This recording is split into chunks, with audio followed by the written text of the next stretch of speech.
everybody, and welcome back to the final epic journey. If you guys have been following us for any amount of time, you know me and Mr. Proper have done this for just about every season. It was a little bit rougher with this because they broke it into three parts. I think we missed part two. Uh, so maybe we'll give our brief thoughts on that. But this is mostly going to be talking about part three and what we thought about the final, and honestly, our overall thoughts on season six. And I'm going to start this by saying this was a rough, rough season to get through. But I, I have a thing about shows. You could start off rough, but it's how you land the plane, so to speak, how you end it, that could either make or break your whole entire show when we're talking about endings. You know, you can have a pretty bad season, but then redeem it. And I think Cobra Kai did an excellent job these last couple of episodes, pulling everything together, getting good resolutions for most of the characters. I'll talk about some things because I still had problems with part three, but I will say this: part three is probably the best out of all three parts. What's up, Stone Cold Jeremy? And I'm gonna make a bold statement. Hey, what's up, man? I haven't seen that guy in a hot minute. I He know hasn't Stone seen Cold my Jeremy's been face waiting in probably to the forever. mainstream. He hasn't seen my face in forever. Stone Cold Jeremy. He lives local. He's in the same state as me. So I'm gonna be up. I'm gonna be up in town for ACDC. So hopefully I will see you there. Nice. That's a promise to Stone Cold Jeremy. Like, hey, like if you're in town, I think you have my number, or just contact me on Twitter, and we'll see what happens. Mr. Joseph, I'm doing okay. Thank you for asking. So, let's considered. I have just to say, like, I'm using a dining room chair because my last chair fucking broke and it was awful. Like, it looks like complete trash right now. I showed Zod earlier. I'm not going to show you guys, but like, it's a travesty. Like, it's awful. So I got a gaming chair and I'm gonna build it soon. And I always I don't want to say that I'll ever like come back fully ever again, but every now and then, especially with like an inkling like this, like with Cobra Kai, because like my channel did like do really well when I was covering Cobra Kai, and I felt more passionate about it than I was ever talking about like anti-Star Wars stuff or anything, or like any outrage bait or whatever. I always enjoyed the Cobra Kai stuff, and I'm wearing this episode 9 beanie that I got at Star Wars Celebration with a Cobra Kai shirt, because you guys have to remember that when Cobra Kai first came out in 2018, it was 5 months after, less than 5 months after The Last Jedi came out, only maybe a couple months removed. Maybe Solo had just come out, but I didn't see it. And it was just bad timing for Star Wars. And it was like this huge letdown. Like, and then you had the polar opposite of what you should do with a franchise, and that is Cobra Kai. And I was lucky enough, I don't think I've said this on stream before, but I was lucky enough to go to a panel with Martin Cove, Peyton List, who plays Tori, Zod's favorite character. And of all that, yes. And one moment, really quick, because I do want to announce. Derby Entertainment said YouTube Red Days, bro. Mhm. I miss those days. I'm not gonna lie, they had some bangers on YouTube Red. Like, there's some shows on there. But out of all the shows, Cobra Kai got picked up. And look, I don't blame them, but there were a lot of good shows. Like, Wayne was an excellent show that was like canceled at its prime. They had that one by Paul W.S. Anderson. It was actually good. It kind of reminded me of that Horizon wait, days. did you say Wes Anderson? Paul W. Anderson. Oh, Yeah. He had a sci-fi show on there. It was really fucking good.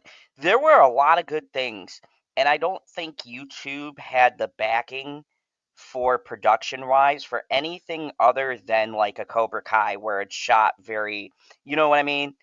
it's not shot with much effects or anything like that. They just didn't have the production to really take off. But coming to what we were saying, yeah, Cobra Kai has been in our lives for quite a while. It was one of the favorite things for us to review. And it's kind of weird that we're in this place right now where it's done. I mean, we got the Karate Kid movies coming out and all that. Maybe we'll talk about that stuff. But it's like, yeah, Karate Kid Legends. I don't know what that's supposed to be. It's supposed to take place a few years after Cobra Kai, which is interesting. And then Jackie Chan shows up, and like they don't spoil anything in the trailer, but it leaves enough of a mystery of like what the fuck is going on. But the fact that it's not related to Josh, John, and Hayden's like the Cobra Kai team, that leaves me concerned for sure. It's well within Sony's rights to make a movie like that, and if Jackie Chan and Ralph Macchio signed off on it, that's great. It's a little. I'm hoping the script It's is a little good. bit. It's a little bit of a bonus because they do show locations that are in Cobra Kai or the Karate Kid. But like, if you're not familiar with Cobra Kai, like, is that a concern? Like going into I mean, I feel like right now, and this could be a good or bad thing, but I think they're leading very heavily in the fan base and very heavily into people who have watched Cobra Kai, which at this point, Cobra Kai is one of the highest rated Netflix shows. I think it's still number one right now. It's like number one on my list or whatever. Or it says number one show, that global thing. They're like number one globally, whatever. So I do think it's got the fan base, but uh, before we go too far off topic, I just want to get your initial thoughts on part three, and let's take it back to part two, because I'll be honest with you, part two had me very concerned. If you guys don't know, I've been kind of hard on part one and part two of this season. I've not liked it very much. I liked the stuff in part one with Tori. I thought that was great. And she really gave a great performance, and that was the thing that saved the first half. For me, part two, it was good until for me it wasn't. And then the guy dying in a karate tournament, it like got way the fuck off the rails that last episode where Quan died. And if I gave a shit about him, I think it would have been like if they would have killed one of the main cast, like if it was, let's say, even Hawk or Eli or no, somebody. If no, it no, wasn't no, one of no, them, no. A perfect example would be the one douchebag, like the bully from the first season, who's like beating up on Miguel. If that guy oh yeah, was like signed up for that, like I liked his arc where it went, but I do feel like at the same time, if that was him, like at the Sekai Tekai, and he was the one who got killed, then it would be like, holy shit. but they Like, off I get the whole like we need to pad the runtime. We need to have all the kids have a happily ever after. None of the kids die or anything. Spoiler alert. And you have showgirls like telling Chosen like two people are gonna die, like one person or maybe two, but it's like we know we'll get to that. But yeah, it was. I knew at this point that like after season 2, after the YouTube Red days, they really stopped taking risks. Like they would show that, oh, this could happen based on what happened in season 2. Bobby getting in a body bag, and the actor actually passing away. That was really sad. But and then Miguel, you know my favorite version of Miguel. Oh yeah, yes. Do you Will know it? Miguel. You want to hear something funny? So Bitchy does Yeah, not. but despite all that and all the wheelchair Miguel like glory, Poor wheelchair so Miguel. so despite all that, I really do think that after season 2, after that moment, the writers were just like they wanted to go a safe route, and they wanted a happy ending for all of the characters, or at least the good guys. So I understand that they went a very safe route, and I think they did almost the correct route. And I'm gonna take it a step further. I do have some complaints with part three, and we'll get to that when we get into my Oh negative. sure, oh sure. But on the flip side of that, to what you're saying, I 100% agree, and I agree with Derpy Entertainment as well. There were some moments that got me. I'm not gonna lie, and I can't rate something low if I'm sitting there in tears because I was like, especially that moment with Johnny when he's fighting the Asian dude. I forget. I know he's a famous martial artist in real life. On. Yeah, Yes, is that it? that actor I'm is talking about. actually real life martial artist. He's really fucking good. Actually, he's like No, an no, who is international it? champion. No, no, no. He Who are you? uh the main instructor guy, Wolf. There we go. Thank you. Oh, I Yeah, see. yeah, that guy is actually a really well-known martial artist. He's been in several movies. He's big in the Asian scene. But no, no, I mean I'm not lying. A lot of his movies he's done have In been the Asian overseas. scene, like I've never Bro, heard that term you know before. what? They kill us over there. Half the great action movies I've seen have all come from Asia. Like they're fucking doing Like unique stuff. cheesy, like '80s throwback, like hey, these They're are just doing what popcorn flicks. Yeah, they're doing what we used to do, but there's more of a higher budget than there was back in the 80s. Now, they can make a cheesy action movie that looks really good. But my point being is that I think that th- that the moments with Johnny, especially. So here's the thing: we started this whole thing with Johnny, and I like the fact Mhm. that the writers knew very accurately that it should end with Johnny. That was my biggest concern because when you think about the setup, when we first start the show, it's from Johnny Lawrence's perspective, and it would have been Do you know what his first line was? Do you remember his first line of oh the god, first dude, episode? I haven't gone back through and watched it It was when everything he in a while. first met Miguel, and he says, "Great, more immigrants." Like Oh yeah, that's his first line. Like like what the fuck? yeah, Like, and I think it I think was like it was one of those things where I swear it was a commentary on or giving a voice to people who still had that politically incorrect sense of humor, Zoomer, like yep. drawing dicks on billboards and stuff like that. Just like the whole like mindset of just like I have no idea like what the times are now. I've been so out of touch. I just think like you could say these things like you're fired. Like no, I didn't say that he. I didn't say that she was a bitch. She was Acting like a bitch. bitching at me. Oh yeah, And she was that bitching sort at of me. little thing at the beginning is like the disconnect between like regular working class people. Like, have you ever stepped foot in a fucking kitchen at a restaurant? That Oh shit yeah, is flying off the wall. Like, oh no, yeah, I that's where used to the work real at the people theater. are. Like, the kitchen at a restaurant. Oh my Oh, God, those are the most real people you will ever meet in your lives. The fakest, for the most part, are the servers. Like, no, yeah, but like the kitchen staff, oh oh yeah, yeah, they don't fucking care. they don't give a shit. They don't have to deal with the people. They just speak their mind. They just like as long as they get their shit right, like that's all you need to do. But like you know, So I want to go through. but that's the kind of thing that character Johnny started out as, and then as he had grown and evolved, he didn't necessarily have to form for this particular generation or anything. He could still be himself.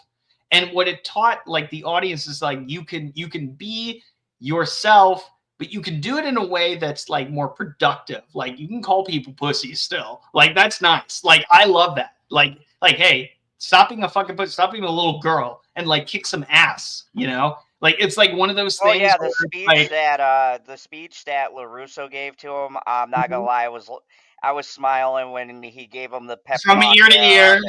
and I was like, oh, you see, and I like how it all came full circle. So that was good. Now my issues that I have, and once again, I'm gonna say I'm happy to report that at this moment I'm nitpicking because I review stuff.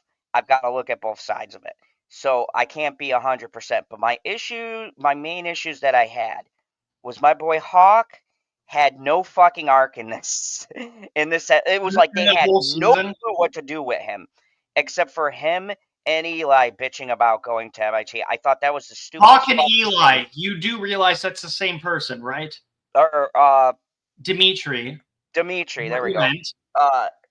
Sorry, I'm still waking up. Thank you for clarifying that. Like Dimitri. Yeah.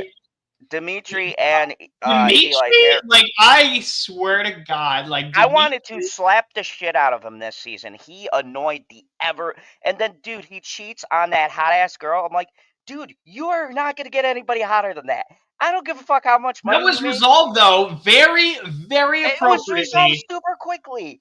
No, it was no. I will give you this though. I will give you this though. Like, yes, like he didn't necessarily cheat. Like, if you look back at the episode, he just like is hanging out with a chick, really, and like, but you have to realize, like, and I think that's what shows the growth of Yasmin or whatever the fuck her name is, like that blonde hottie. Like, she was a total fucking bitch from the very beginning. He even said, I would have her like spit in my face, like I would kill both of you just to have her spit in my face. Like, going from that to like having this girl, like having me like you're in a relationship with her now.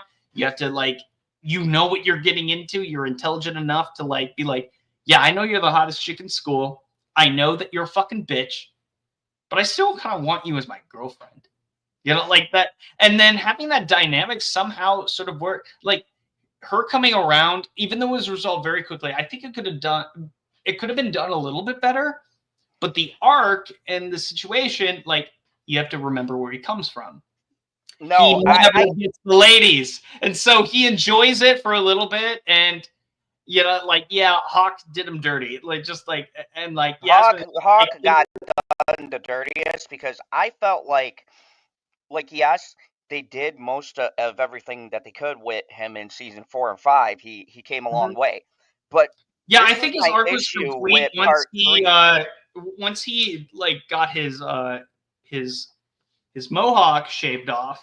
Then coming into his own and being like, hey, you're more than just the Hawk. You know, that was his story arc, and that was completed.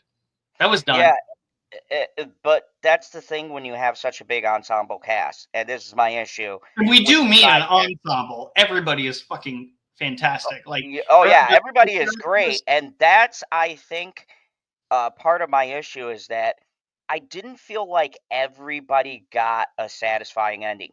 I think they focused on the ones we really love, like Tori, LaRusso's daughter, who you know I hate with a fucking burning passion, still do. And Johnny. I actually really liked Sam's arc in this one, though. Like, she chose not to fight. That was dude, I will never be on the Sam train because that bitch still, even in this part, fucking talking to other guys and doing whatever, and I'm like, oh, I didn't know I was getting in the amount. And then big guy got all pissed off because she, like, I get it, she was just being a friend or whatever else. It wasn't as malicious as she's been, where she's like clearly flirting with someone. I think she just felt bad for him. I get that, but I still blame her because everywhere that bitch goes, she always causes some shit. Every fucking time. You know what? Bitchy even told me, because I would go, Bitchy, it's not just me, right? I need you to look at this character and tell me what she thinks. She was like, oh yeah, she's a total bitch. Like, I was like, she's just one of those characters, no matter how hard this show tries. After all this time. After all this time, you still her to be this sweet, innocent, but she's not. She's a fucking bitch. Half of the issues that were started ever in Cobra Kai directly have to do with Sam and some stupid shit she's pulled. Even you know what's so funny about this is that did you hear that that actress that plays Sam and the actor Tanner, like, who plays Robbie, are engaged? Oh, really? That's crazy. I mean, everything makes sense now. Dude, they were in this relationship the entire time and tried to keep it a secret. Like, I just thought it was so beautiful that they decided to. And like, look, I'm sure the actress in real life is a great person. She seems nice. She's wonderful as far Yeah, as she I'm seems aware. super nice. Whatever, and it makes me feel bad because I hate the character she plays with a burning. You've known since we've done this. You know my one character Never I hate liked on this fucking him. show, and it's always been Sam. I think even in my my stream right after season 2 hit, and like it was you, me, and Mary Mayhem, we all talked about it. I think you even like had some words to say then, if I remember correctly.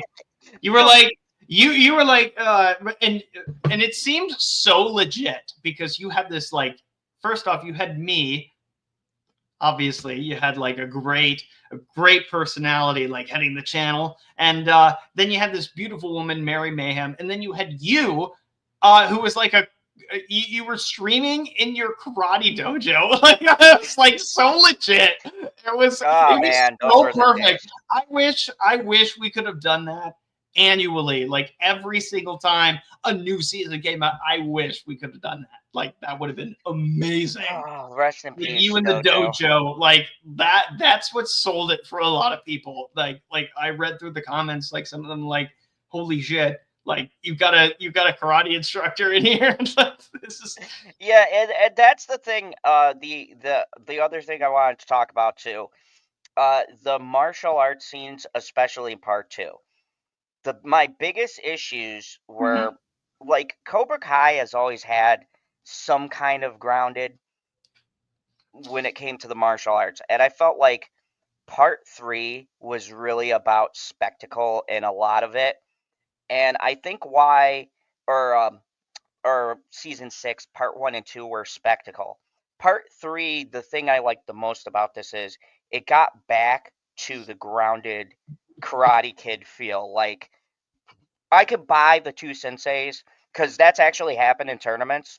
If you guys don't know, there has been a legit, like, if you tie a certain amount of times, the instructors will go head to head in order that to seems determine that would seem unfair, like in some circumstances. Like, imagine like if that was, how much more satisfying would that have been if that would have been Terry Silver instead of him, going the way he went.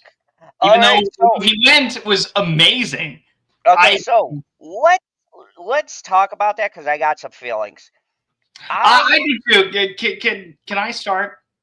Yeah, you go, and I'll tell you because I don't. It seems like you're already going. Go ahead. Okay, you have a lot of shit to like vent out. Yeah.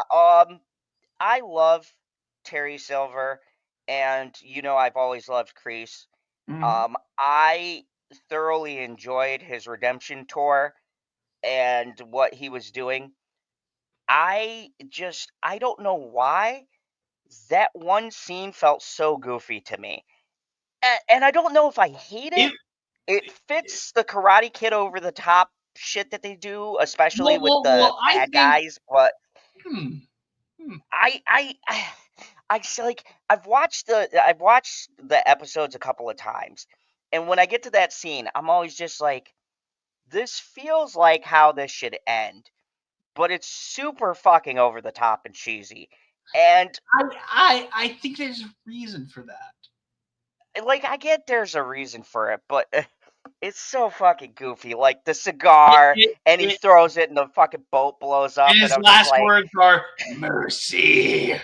I was like, it's just like he just like I don't know what they did. I think they did something with his eyes where he's like, mercy. Yeah, it was like he just turned into a totally different animal. Like in that moment of just like, this is mercy for the both of us. Like, this is mercy for the story writers. I'll give him one. This is the way it's supposed to go. It's mercy. Like, it makes sense to me. All out in an explosion, and it's a callback from my perspective. Knowing, like, I got to. Have you met Martin Cove? No, I did. So, a little humble brag. No, but he told me he always loved westerns, and he loved like the outcomes that came from it. And he even, I'll even show you what I have here. It's from Whorehound in Cincinnati. I do have like a picture of a. Oh, you'll hate me for this. Like it's like the cast of Scream. That's great. Nice. That was great. Richard Dreyfuss is in here. Okay. Oh, yeah. Oh, Dr. Emma Brown. That was nice. But yeah, I got to meet the cast of Cobra Kai, like which was Miguel, Sholo, Oh shit. Peyton, and she said that I said that she had a very nice leather jacket. She's like, right back to you. Also, I'm too short. I'm Tom Cruise in this situation. Like, Dude, even Tori's bigger than you. Tori is taller than me. Holy shit. Miguel's bigger than you. He's taller than me. He's not bigger than me. Like, at least no. I mean, he's like everybody in that picture is taller than you. Yeah, exactly. So that is crazy. Everyone in that picture. But then Martin Cove said I had like an undershirt that reminded him of the good, the bad, and the ugly, and we had a whole conversation about it, and he said, "This is what he wrote: No mercy to Clint, or the good, the bad, and the ugly." Oh, that's so cool. And it was actually one of the most meaningful conversations that I've ever had with a celebrity. Like, he was like so intrigued, like just because he saw like the shirt that I wore, like he's like, I think that reminds me of Clint Eastwood. I'm gonna tell this guy about this. Like and he just went off on it, and just like saying like he told me that he does not drink. He doesn't drink. So sorry guys. Which is interesting. Cheers. But he told me that he does keep Modelo in the house for the guests because of the commercials where it's like, wow, wow, wow. You know, like the little whistle. He's like, I like that. That reminds me of Clint Eastwood. Clint Eastwood is a badass. He's still alive today, isn't he? Yes, oh, yeah. Yeah, he is. And so like 103 right now. And Martin Cove has also been in epic like explosion sort of movies, like Rambo 2. Like holy shit! Like the amount of explosions in that movie. Like, I think that this was a tribute to the '80s cheese shit fest that we all experienced. In retrospect. Like, if you were born in the 20th century, you would have heard about all of these movies where there's a bunch of explosions, Lethal Weapon or whatever, like or like Rambo, like big explosion sort of films, like Arnold Schwarzenegger versus Sylvester Stallone, which we did do a tier list, and unfortunately, well, Arnold won, but not the movie that I wanted. But a spoiler alert, you can check that out. I'm sure Zod will have a description where it link. But it's just a tribute to those cheesy action flicks that Martin Cove was a part of. And there's an assassination plot of like we're gonna kidnap their family, but then like the guy like who just had this emotional, the last time we saw him, like in the season, the episode before, we had like a breakdown of Kreese's character, and he was sobbing, and so was William Zabka, and they had a very meaningful moment. And I think that after that, like despite like they needed to have that conversation. Like this whole series has been based, all the drama could have been avoided by just having conversations. And yeah, that's been another running theme of the show. And I got to be honest with you. Just talk to each other, please. I still to this day don't know how I feel about that, because it's true. Like 99.9% of the problems on this show could have all been resolved if people would have just talked to each other. Mhm. But then we wouldn't have it go into what we do. Uh, so my other thing was, um, besides that, besides the some of the character arcs, and besides that fight between those two.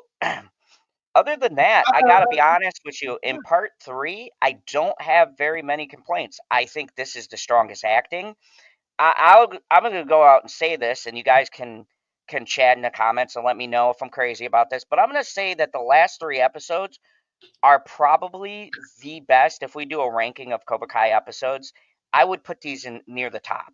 I would say these would be up there with stuff we got in season 1 and 2. Um, the last three episodes just really hit for me. I think that you had they really scaled it back to let the actors act, and oh boy, some of the performances. I was nervous, but when I Oh yeah. started when I started the first episode of part three, I knew. I was like, okay. And then how they were slowly building, and like the fights, the tournament stuff, and then just like the epilogue afterwards. I loved how they had Johnny teaching the striking portion, and LaRusso teaching the defense. So at long last, you have two styles that were merged together and uh, finally able to exist together. But not only that, I like the fact that if you guys think about this, the show has always been about Cobra Kai. It's not about Miyagi-Do. I kind of hated they got into the Miyagi-Do stuff. Like I get why they did it, but the show is called Cobra Kai. Yeah, And I for think me, you the natural progression Russian. really did it made sense as it was going on. Now in the retrospect, like as it was like coming together, it seems like okay, we need to tie it up in a notch. Like we could have done that in season 5 when Honestly, we Daniel could have like ended it right head there. out of Terry Silver. That could have been it. That honestly, like if that was it and it was canceled, like okay, I could have actually lived with that. But those last 3 episodes, I feel like that was one of the things that they were going for from the very beginning. And Oh, it really like you could drew it tell back. Like the they cast out their fish, they were reeling it in, and they were like, this is the conclusion. It's the biggest fucking bass that we've ever had in our entire lives. It's gonna be hung up on the wall, like that sort of thing. Like I that's the also thing. feel like too, this conclusion was dragged out. And we said this before Oh, too. absolutely. And this was not, I don't blame the creators, because now that I see the writing and what they're going Mhm. for, and it was super strong at the end, it confirms what we've talked about before. This was a Netflix thing. They probably mandated, they're like, listen, we need another fucking season because this is the highest rated show. I don't know what deal they signed, but they were probably like, hey, I don't give a shit if you got to stretch this out, but we need to, if you're going to go out, we want to do, because they're about the views. And once Cobra Kai leaves, right, then they got Stranger Things left. That's coming to an end. It's like, what does Netflix have after? They got to build up Oh, that that's a good portfolio. point. That's a good Yeah, point. yeah, we're U is coming to an end. They're losing a lot of heavy hitters. And so I get their philosophy of being like, okay, all of these things are coming out in 2 parts so we could drag this shit out and get the ratings. But they also want the shows to hit, because right now, Well, look at that like was also. Amazon got like, Hold on. Stretching the shows out. What from what I understand, like yeah, those extra 5 episodes. Okay, you could have done just 10, like normal. But there was a problem early on where they said we didn't get a weekly episode, and therefore, like the Cobra Kai content, like didn't like do as well because like we can't react to it episode per episode. All by the time that we get to episode 10, everyone's already watched it, who was interested, and fuck our opinions on it, they already formed their own. So I understand like releasing it in parts is like, we should have been doing this from the very beginning. Like, maybe not the first season. Maybe not the first season. Maybe I would even give some grace to the second season because YouTube Red. But by the third season, we had a delay of that, and we were wondering whether or not, like, Miguel was going to even fucking live. Was a conversation that was being had. Like, would he ever survive? Season like, 2 and season 3 was unusually long. Yeah, that break, that's the only reason why it took like 7 years. Like, aside from, you know,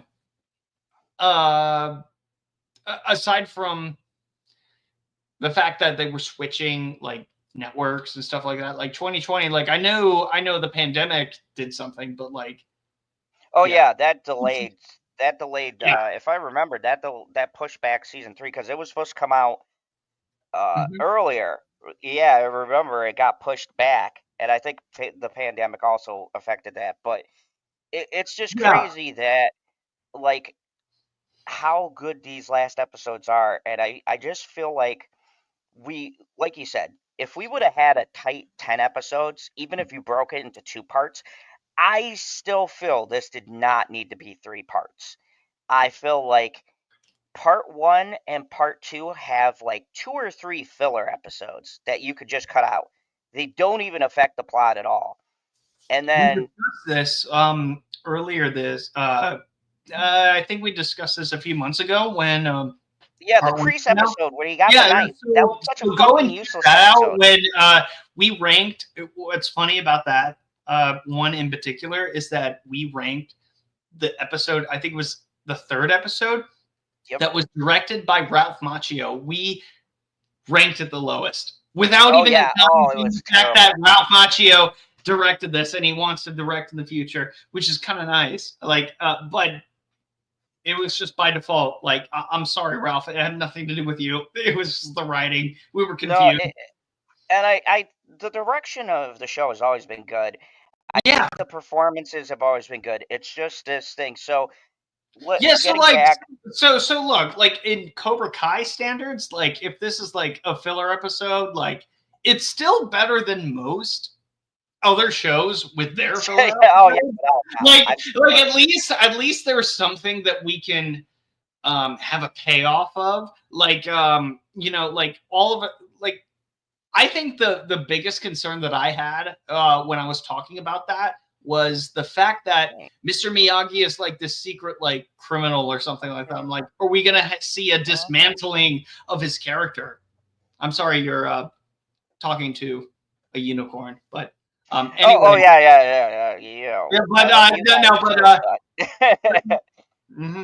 But anyways, so when you have I almost forgot what I was gonna say. So when you have I actually did forget what I was going to say.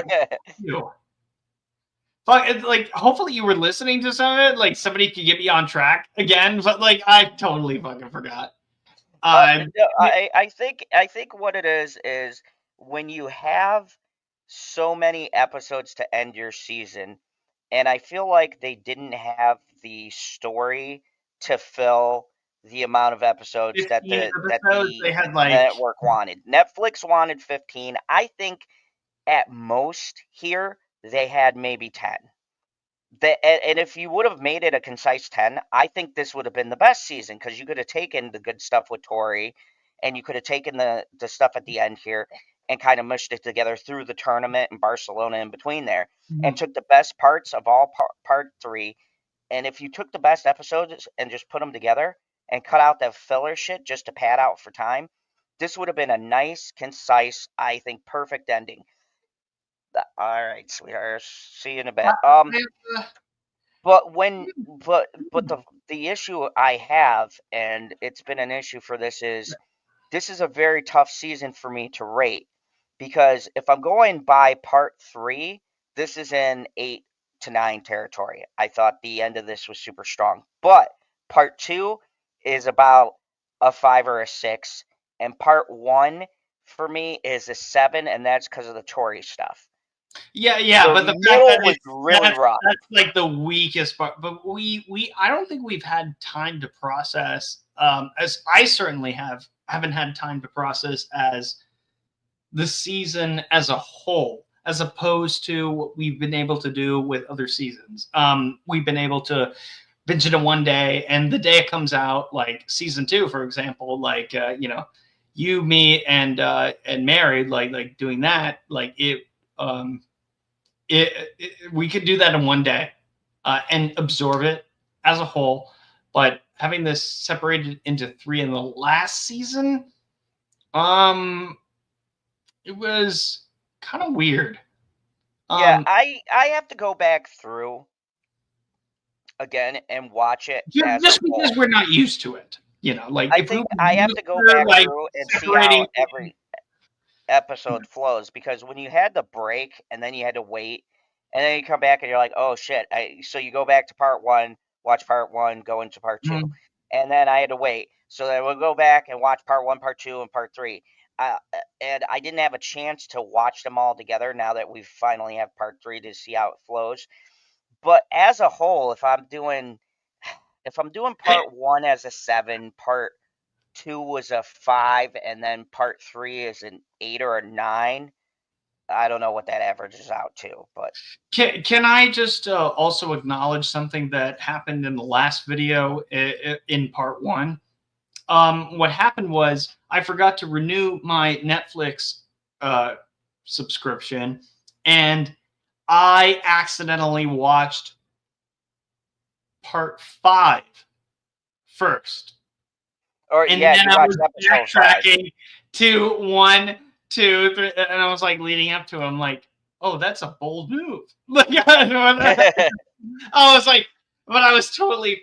What it made me realize is that I didn't need those first 4 episodes. Yeah, that like was my that this whole screw up that I did to myself that I was so mad at. I was just like, I never got to see it flow naturally, and I honestly, I don't know if were you ever around the water cooler when a new episode of Friends happened? Like I can't imagine that weekly sort of thing. There was a lot of this is like that. The one show that I want to talk to everyone about. Like it's the one show that I've honestly felt in love with voluntarily in my lifetime. Like, while I didn't, like, off the back of, I thought I was going to love Star Wars forever. And then that fucking changed. And so out of all of these different things that happened, I'm just like, I hold Cobra Kai to like a separate standard than I do to most other shows, because it truly is. And I'm so happy I got to say this to Martin Kove before he died in that terrible yacht accident. I got to tell him that that this series is the blueprint for anybody who dares to take a previously successful franchise or set of movies or whatever. This is the blueprint on how you make it work. And that's and how to make it satisfying for people, despite its flaws, and embrace even the most terrible moments of it. Just like let's just make it work. And it, like when I said, and I quote, oh, hold on, like let me finish this, and I'd love to hear what you have to say, because I know you have a lot to say, and I want to hear it. But I've been wanting to say this for a long time. So when I met them at a panel at a comic book convention sort of thing, I said, what is I told them like that this is the blueprint for how you continue any franchise. And I can't remember the exact words, but I said, what was your what makes a show like Cobra Kai succeed in embracing and accepting like its back catalog, and what makes a show like this succeed whereas so many others continue to miss the mark.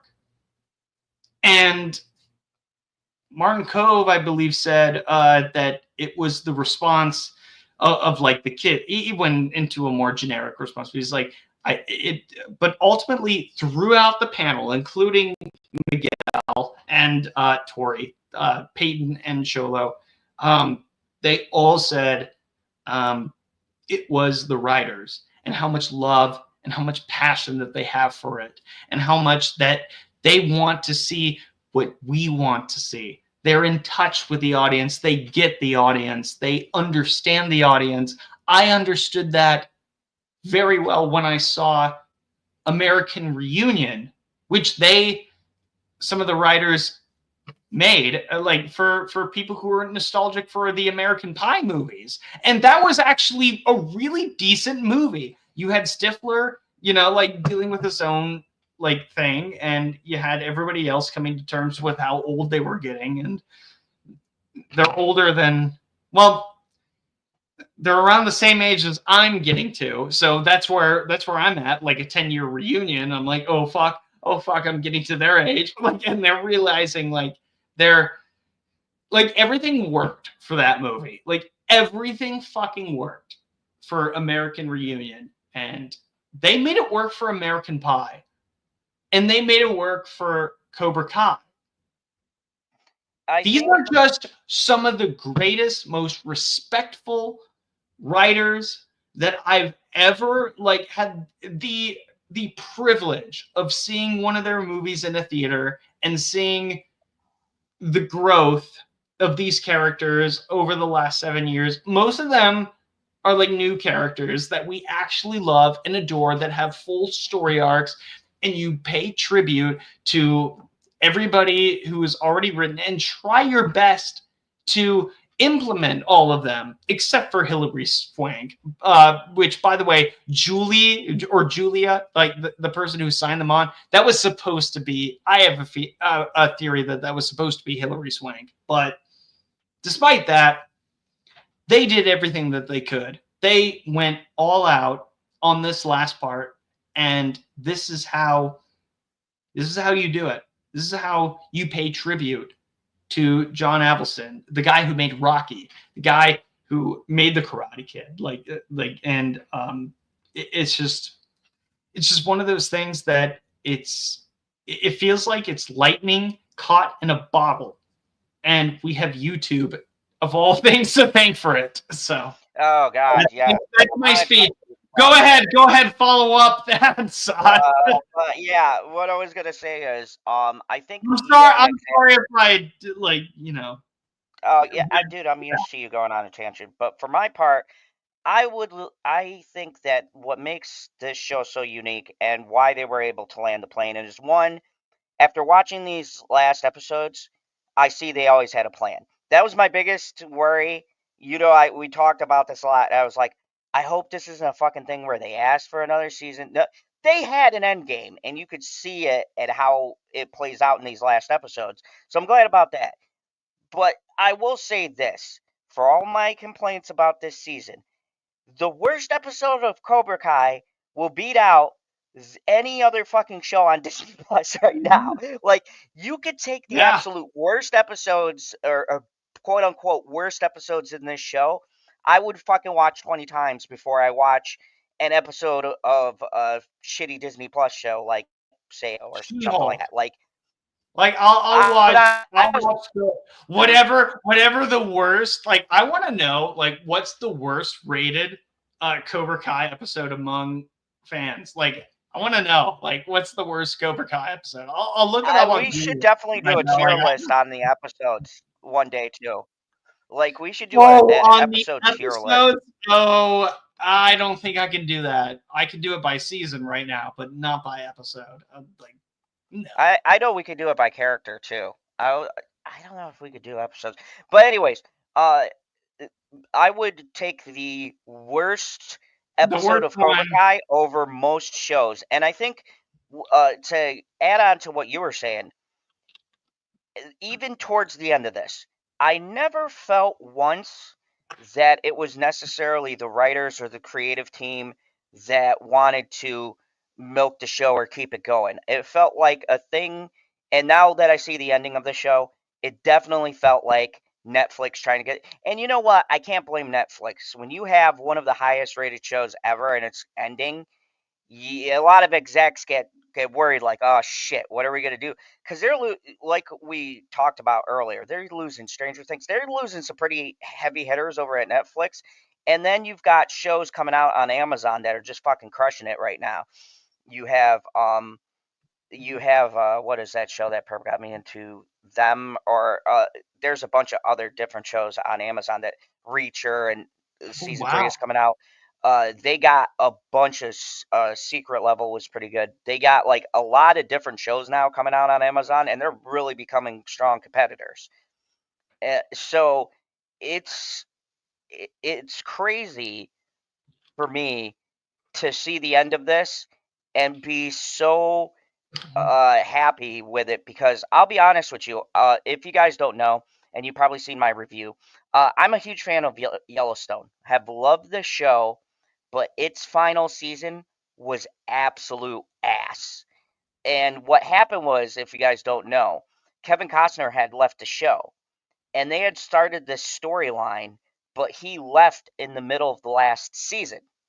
So you could see in the writing where they had the direction, you could tell they wanted to go, but they had to write around it because they lost their biggest fucking star on the show. And so when I got done with that show, I said I felt disappointed more than angry or anything else. It was just a big letdown, because I felt like the storyline was very broken and disconjointed because they didn't know what to do after they lost Kevin Costner. And so Right. watching this, I never felt, especially when I started getting into part two and I was kind of seeing what the vision was, I never felt like the show was directionless. It just felt like it was stretched out It was, just because they you know needed what? to make more I have a content. perfect word for that. It was meandering. Yes, meandering. It was going That was the around, exact. looking at the menu at the restaurant, or like it was just like exploring all the options and just. But I bring this page up because A Long Way from Home is the, according to IMDb, with only the first 5 seasons, the season premiere of season 5 is the worst episode with Oh, see, I 7.8. disagree. That is a 7.8. That is from IMDb. That is some high fucking praise. But see, That just we think about it. disagree. The We worst disagree. episode Hold on. This is the is not 7.8. taking. Hold on. One. This is not taking into account like season 6, and 2, it's taking into account at the same time, while not taking into account an entire season, which could totally change the game. But the fact that even if an official website like this, like Rotten Tomatoes, is like 100% score with the season 1, like if you have these asshole websites like this, like even agreeing with that, you have a fucking hit. You did something right. Like unequivocally, like it is not questioned. It is almost unquestioned as much as sports ball reference, Kansas City Queefs, whatever. Like I don't care. I like like they got scored on. Like the Super Bowl was a fucking mess. But Oh no, the Super Bowl was terrible. so you have to like take into account that entertainment in something like this, like when it's a blowout, and it's undeniable. Nobody can question it. Nobody can question whether or not, like, you can talk about like how cheesy like the movie is. Like you could talk about like how cheesy Cobra Kai is. You could talk about how some of the arcs are like predictable, or like you can see where it's going, but like that's the kind of thing that it was going for. Like it was supposed to be this love letter to everything that came before, and I think it was beautiful. When it came to the end, when it got to the end, even with the boat exploding, like a tribute to the 80s shit show. Like, it just, those 3 episodes, especially when you take into consideration Johnny and Martin Cove, like everything, including down to what I was going to say earlier, the necklace. Like, that's why Mr. Miyagi like beat somebody up, because it was his mother's necklace, or he was supposed to give it to his fiance, and he eventually gave it to Sam. That was a beautiful moment. I was just like, okay, in this one episode, everything is coming together. Like, all of this bullshit that we were thinking about, it was just all it was just like, this is why it happened. Like, some people are put in those. Yeah. What did you think of that? Like, there's so much to unpack, like, just in that. Okay, so I'll be honest with you. I thought the Mr. Miyagi shit, I did not give a fuck about any of it. Yeah, And you yeah. know, and you know how I feel about Sam, so I don't fucking care about the arc in general. But I will say, and this is what I'm talking about when I mean like it still got me. I still was swept up in the moment because as much as I don't like certain storylines, I don't know why these last 3 episodes just did everything right to me. And you guys can let me know in the comments if you feel the same way. But it's not so much, you can even take a story arc people don't like and still make it work. And that's when I say these last 3 episodes might be the best in this series because I've watched, I've seen so many shows. I've seen so many endings. I have particular ones I like The Sopranos has the best ending. Fucking fight me, I don't care. And Breaking Bad and Better Call Saul are my favorite endings of all time. Like, talking about nailing everything, cleaning up stories. It's all in a tight bow. Everything makes sense. They bring up shit since the beginning, like that kind of writing. And Cobra Kai did that. And I would never have thought, as much as I love Cobra Kai, I never thought I'd be here saying, oh, yeah, and Cobra Kai wrapped it up in I thought it was going to be, and they did all right, It wasn't the best, but no, they fucking nailed it. And I'll say that. Like, it's hard when I'm down on the first half of a season. And I said this, I thought it was going to be a Game of Thrones thing. I fucking hated that last season from the beginning. And I knew it was going to be a shit show right up to the end. Right. And I started to get that feeling watching this. And then something magical happened. And I start part 3 up. And right how it starts, right how they started getting into it, I was like, oh shit, they might actually do it. And the episodes just got better. And I was like, oh shit, they might actually pull it off. And I'm not going to say it's 100% clean. There's a lot of stories we still don't like. There's a lot of people who are still left hanging. Like, a lot of characters that I feel like should have got something like they should have got some kind of recognition, like, oh, just flash to them in school or something that they're in college or something like that. Like, just like, but that's just me being a fan. Maybe I want everything, and I get it. You can't have everything, but the main people they needed to wrap up, the really big, important storylines, they nailed them.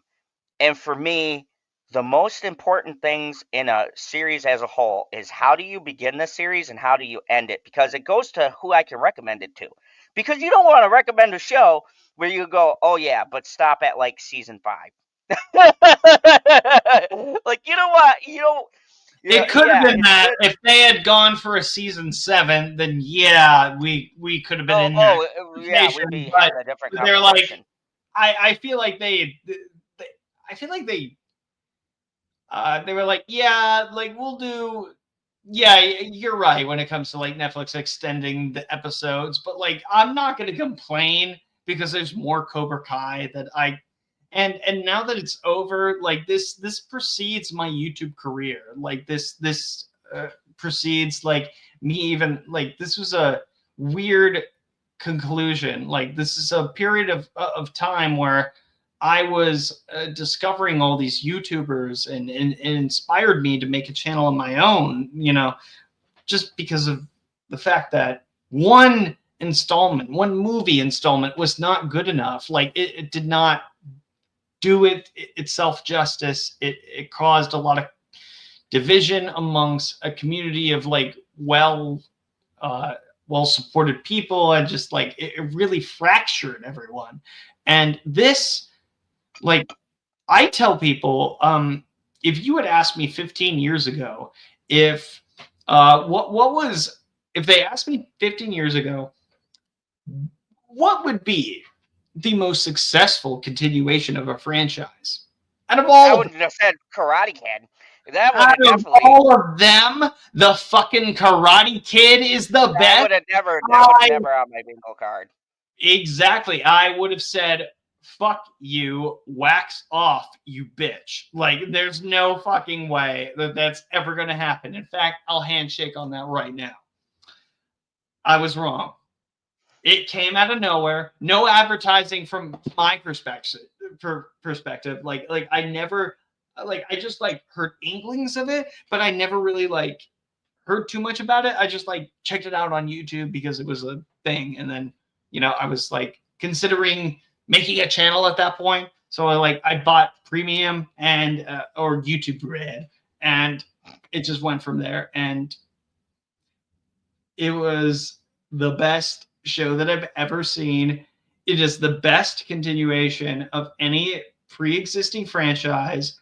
Star Wars can go fuck themselves. Star Trek can go fuck themselves. I can't. I don't even. I Oh would my I god. would even say Terminator can go fuck themselves. That's an easy one.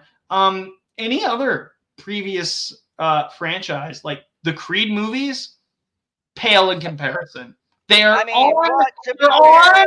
They're on they'd be my the same. second favorite. They are equivalent, like TV show wise. If you were to separate them TV show wise and movie wise, that's the equivalent. But Cobra Kai gets the edge. I would say out of movie franchises, because it is still part of the Rocky thing, I would say Rocky would be the strongest franchise and the most consistent that they've had ever. But besides that, we've never had a situation like this where you bring back what the Karate Kid. Even the last movies or so were 80s, 90s. I think I don't count the James Smith 1994 was the last Karate Kid, and when that woman Julia was, she didn't say Julie, that's Julie's son. Hilary Swank was not in it. I was fooled into thinking that that was Hilary Swank, and I was cheering. I was like, "Yay, Hilary Swank came back!" It was not Hilary Swank. That was some random chick, maybe Julia Roberts. I don't know. I actually don't know who that was. But But Back to the Future. what about Back to the Future? I mean, yeah, as far as solid franchises, yeah, I'd say Back to the Future is solid because they only did 1, 2, and 3. I personally love all of them, so I will say that's a solid franchise too. My concern is that because there's a musical running around, we've seen The Color Purple be remade into its musical version, and it was An abomination, my personal opinion. it was a movie. So it happened. Mean Girls came along, same thing. Real quick, I have a story about that. If you guys don't know, one of Bitchy Unicorn's favorite movies of all time, it's not even close, is Mean Girls. So I remember when that came out. Holy shit, she wasn't even born yet. So was she? Was she alive in 2004? Yes. Anyways, sorry. Me and Bitchy saw the musical, and I have never seen her get as upset as I do. See, I like Mean Girls, but I don't have a tie like that. But like Mean Girls is like Bitchy's thing, and that musical, let me tell you something, pissed her off like nothing I've ever seen before. And yeah, I could just say from an acting perspective, like the people they cast for the roles didn't fit the characters at all, and that was a big thing. Right. And that brings us back to Karate Kid, because they did something smart where they didn't try to recast Daniel or Johnny or them. You know what I mean? And I think that went a long way. And then they did something that most shows make a mistake on, where they're doing these legacy projects. Like we asked, what did they do right? I'll tell you what they did right. When you are in a situation where you're passing the torch and you want people to care about the new characters you're introducing, you give them a personal connection to the original characters, so that way, by default, you're going to like the character because you're like, oh, Miguel's chilling with Johnny. I like Johnny. Yeah, And then next instead thing of you know, what. you're invested in them. Yeah, exactly. As opposed to what we were introduced with Star Wars, with like introducing the new characters first. I'm like, no, no, no, no, no. First and foremost, we need to know where our favorites are at, and we need to start with that. Like if You you could have had started, favorite like if characters. you had started, I always say this. Like I've been saying this for years, since The Last Jedi came out. I thought, wouldn't it be a great idea if you had episode 7 where you had that buildup of like Kylo Ren turning to the dark side? You could have Luke, Han, Leia, and Lando on the same thing, and they see each other for the last time, and it's like, that's it. Like, and then you start episode 7, and that's episode 8, and then episode 8 is episode 9. I would actually be fine with that. I would be totally okay with that, instead of what they went through, like, which was a complete waste of time. Like, I did not. That's where, when we talk about what did Cobra Kai do right, I think that's the thing the writers understand. And there's They, two they knew that. They knew that. the two 6 most years. important. They knew that 6 years earlier when they made American Reunion. They knew that the characters, like, it's not the like, going back to American Pie. I'm sorry to bring it up, but like, No, because it's relevant. very, Same writers. it's very relevant to this situation, because they understand the characters. Like it's the same thing with Scream. Like, we don't come back just to see, like, what is Ghostface going to do. Like, that's a huge misconception. Like, we come back to see where the characters, the survivors, are at.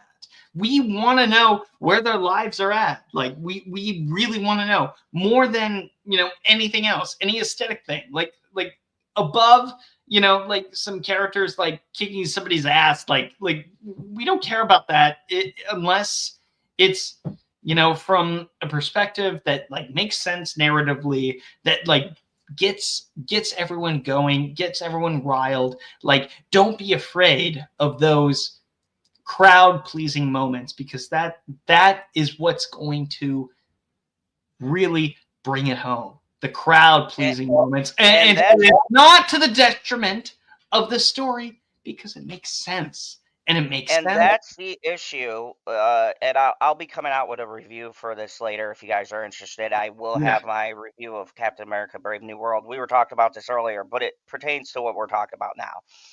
The issue with the MCU is that they used to do the characters, and I feel like they gotten away with that. And with trying to get these new characters, it's not that they're bad, it's just that we have no connection to them.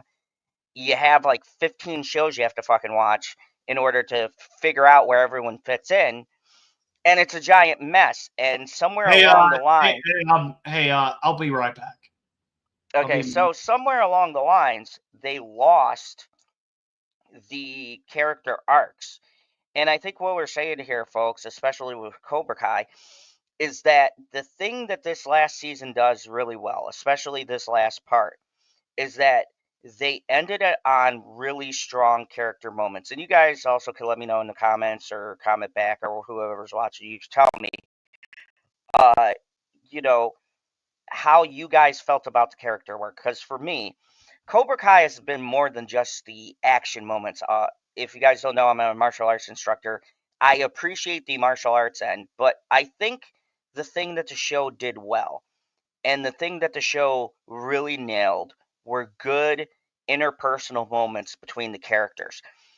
Even though the situation can get fantastical, it was always grounded in a serious kind of drama, and they balanced it very well. And I think the thing that makes me appreciate this back half of episodes is we got to moments where I'm getting ready to shed some tears, and there's some heartfelt farewells, a couple of callbacks to the earlier seasons, a couple of callbacks to the movies, things being addressed that I felt like, especially between Kreese and Johnny, their whole conversation hit me in the feels, especially that last conversation they have where they're hugging each other and crying. And when Kreese finally acknowledges for the first time since the fucking Karate Kid about the shit that he's done. And and my other issue that I do want to say quickly was that I think a lot of how they pulled off those last episodes was brilliant. But there was a lot of different points to get there. Like we went way over here and then back over here and back over here. And I think the thing that throws off the flow a little bit, especially with this last season, was just there was so much stuff to get to the good stuff. And that really would be my only complaint for this season. And I got to be honest, I'm not like these other reviewers who just say, oh, part one and part two was great because now part three fixed everything. No, I think part one and part two were terrible to get through. But I do appreciate that at the end of the day, the ending was satisfying because my biggest fear is you don't want to invest your time 7 years in a show to get to an end and be really disappointed by the ending. And I think that this show really just landed the plane, so to speak, in a satisfying way. Uh, the last three episodes in particular were so good. And it made me super happy to have invested the time that I invested in this show.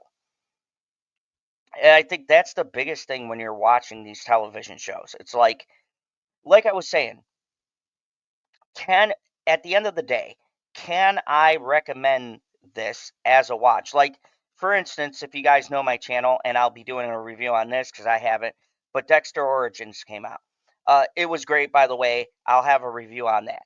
But it's like when I recommend something like Dexter, I'm like, it's good, but you're kind of going to want to stop at this point because last season is ass. And then Dexter New Blood, it's good, but once again, the last episodes suck.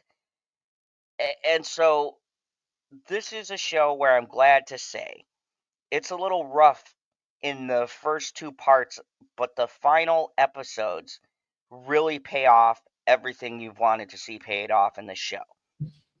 And I think that is the most important part about this is at the end of the day, can we recommend this to people? And the answer is yes, we can. We could tell you, like, yes, you're going to get to part six. Just hang tough. Those first two parts you might not vibe with.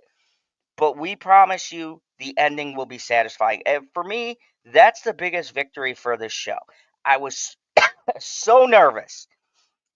So nervous I wasn't going to be able to There was going to recommend be it. one of those cases where like it was a great run for a long time, but then they screwed it up in the ending. For me, I don't know about for you. For me, that would have crushed me because I was in this situation with Yellowstone. If you guys don't know, I got a Yellowstone T-shirt. I got the fucking cowboy hat, cowboy boots. Oh, is that still going? Like, did somebody else like who was in charge of the show like screw up or something? So what happened was Kevin Costner left in the middle of the final season. So he was in part one, and then they killed him off screen in part two. Spoilers, I guess. And after that happened, you could feel where they lost a big part of their show. It was one of those things where you lose a main character and you can feel it and you can Yeah, tell. like so if they had done that with Miguel in season 2. I think it would have been fine because, quite honestly, actually, to be honest with you, I expected something like that. I expected something a little bit bigger with the kids for sure. Not just like the villains die and that was it. Like that's Showgirls, Elizabeth Berkley. She's actually like she actually the Saved by the Bell chick, like who's like I'm so excited, I'm so scared, like you know like and that's the actress I'm talking about. She you know is going on this blind date with Chosen, and that's something I want to bring up. Actually, like that makes no fucking sense. Like when did Chosen and this one girl have a relationship? Like Oh no. they ever meet? So Like, Chosen. You're talking I'm about the Asian confused chick. by that. I'm confused as fuck by that. Like No. that was the So one. it was hinted towards that he liked the Asian chick who was running He was the type. Kill I Dalton. guess. Yeah, it was in part one of part two. They Yeah. slept together. Did they? I Yeah, and didn't they had this remember. like tension, but he was still hung up on the one back in Okinawa, and then she was all like, "No, I'm with someone else," and then he realized he needed to get it with that chick. I was just wondering how Chosen got so many hot women. Like, damn, man, he was hung up on that one girl in Japan, but he had like three women who wanted him. I I was just mean, like, bro, and you can stay in America, you get with can this one girl, dude. He had two hot chicks after him. It, right. it's fucking Like you ridiculous. could have had dude, Showgirls, Saved by the Bell. Like, look, we know it's not Kelly Kapowski, but it's the best next thing. Okay, let's go. She still looks great. Like Oh Elizabeth yeah, yeah, Berkley. without a Holy doubt. shit! I was like, uh, I'm like, I was conflicted. I'm like, should should I be turned on by this or should I not be?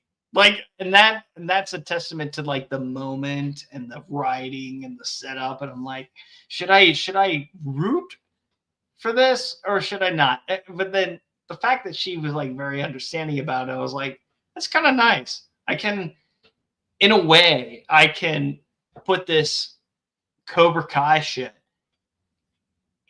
Karate Kid, and Saved by the Bell in the same universe. Like I can briefly That do that. is If I crazy that they want have.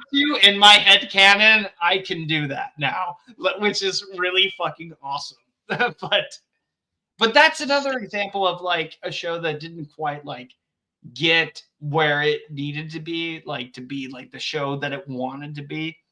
When they had that revival, which they did Oh have. yeah, but that's what we're talking about, and that swings us back to the whole point. I Yes, that yes, exactly. Like some work, some don't, and some work for a long period of time, and sometimes it's just timing. Like, you know, the Star Wars I thing happened, and then you had like something that came at that crane kicked you out of nowhere, like and was like, we're fucking here, we're Cobra Kai, and let me holy tell you something. I am going through the same thing. I got a great example. Dexter. If you guys know, I've been a huge fan of Dexter. This show has been fucking revived twice, and they fucked the ending both times. And now I'm watching Dexter Origin, which is great, by the way. I'll have a review on that, which is like we'll see Dexter and if their. they screw it up, the trifecta. So now they're having Dexter Resurrection, which is the third fucking attempt to give Dexter a fucking satisfying conclusion. But that's what I mean. Some shows can't land the plane. For me, Cobra Kai always seemed like it had a direction based on how they ended it. They knew where they were going, they knew where they wanted to end it, and they knew how they wanted to start it. Getting there was a little rough at times, but I think for what the show was, for what they were aiming for, I think they did the very best you could do with a concept like this. They should have probably ended at 5, but stretching it out another season, they didn't fuck anything up to where I could be like, this was all a waste of time. Why didn't you stop? Seeing the last episodes now, I get why they wanted to do another season. It makes sense now, and it feels even more satisfying than stopping at season 5 would have been, because they ended it where I feel that they should end it.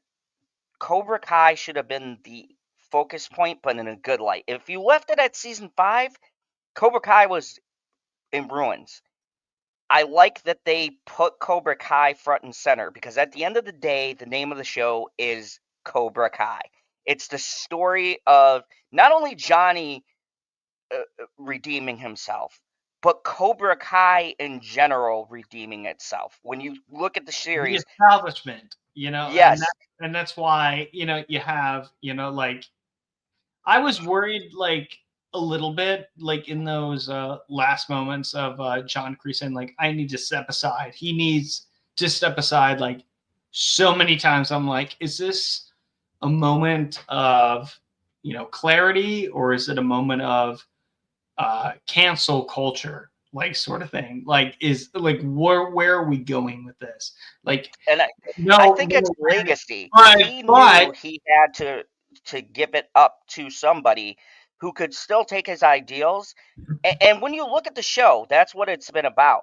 It's been about the older generation and letting it's him go. now realizing that I screwed up. I am the Every one generation at makes their fault. mistakes.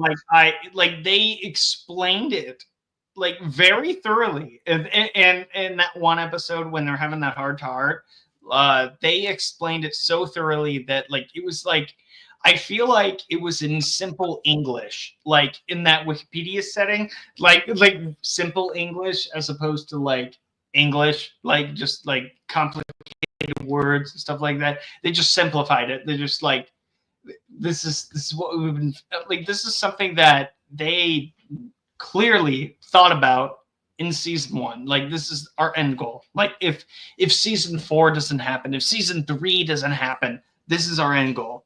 Like this is what we want to do. We want this thing to happen. And I think that thing was the speech, like the conversation between Johnny Lawrence and John Kreese. I think that was what they were leading up to. That was the moment of the show.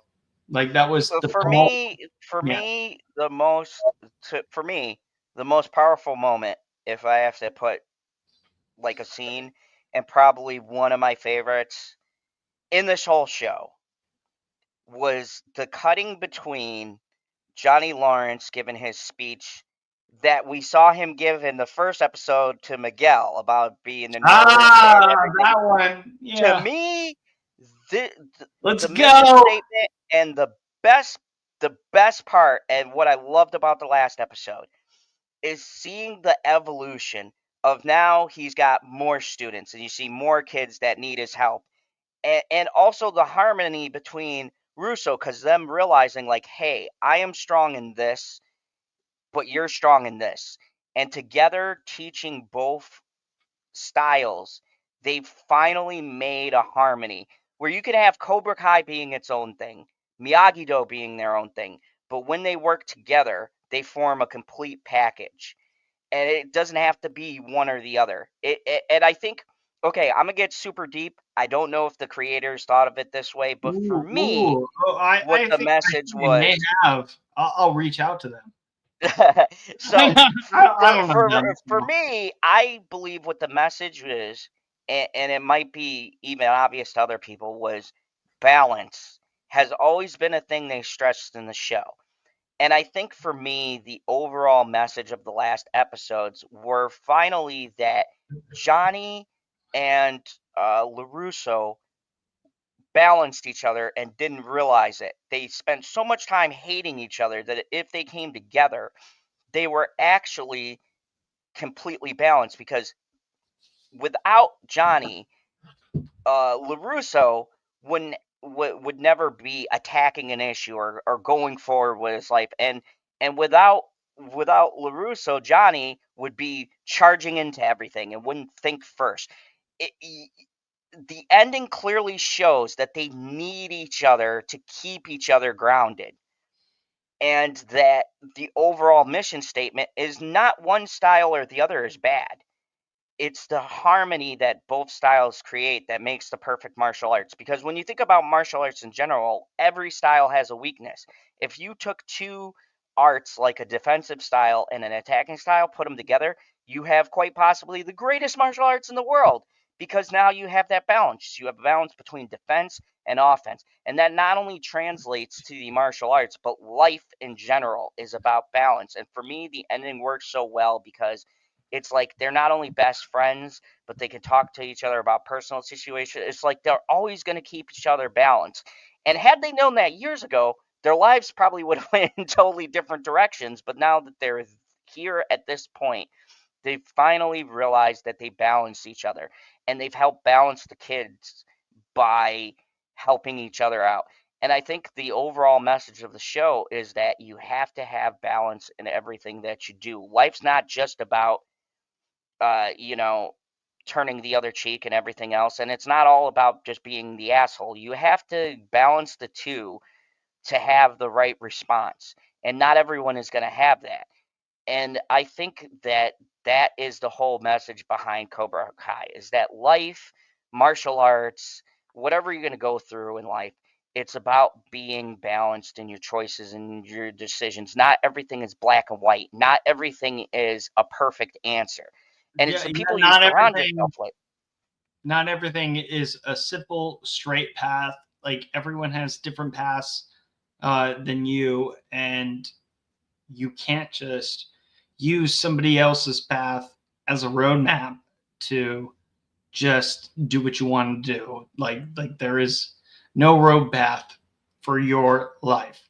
There is No, you made your own. there is none. Like this is a straight up like total 90s classic example of choose your own adventure.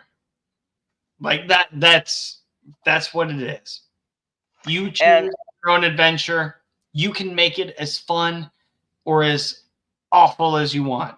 Like, but it's just all about how you deal with the circumstances that you're given, the deck of cards that you have, and with this situation, it was a little bit more obvious with Cobra Kai where it was gonna go. Like now in retrospect, I get it. He was going to redeem himself in that way. Like, for me, and I'm glad. they went a safe. Hold on, they went a safe route, but I respect the safe route because that was what was supposed to happen. Like, I wouldn't have it any other way. Like these I'd guys, rather you play it safe and deliver something people want than yes, go for a big yes. swing. And yeah, maybe The it's weird swings, and the crazy. swings work for like an Empire Strikes Back. It does not work for a conclusion necessarily. Like you can't pull the carpet under somebody like at the final moment. Like you have to.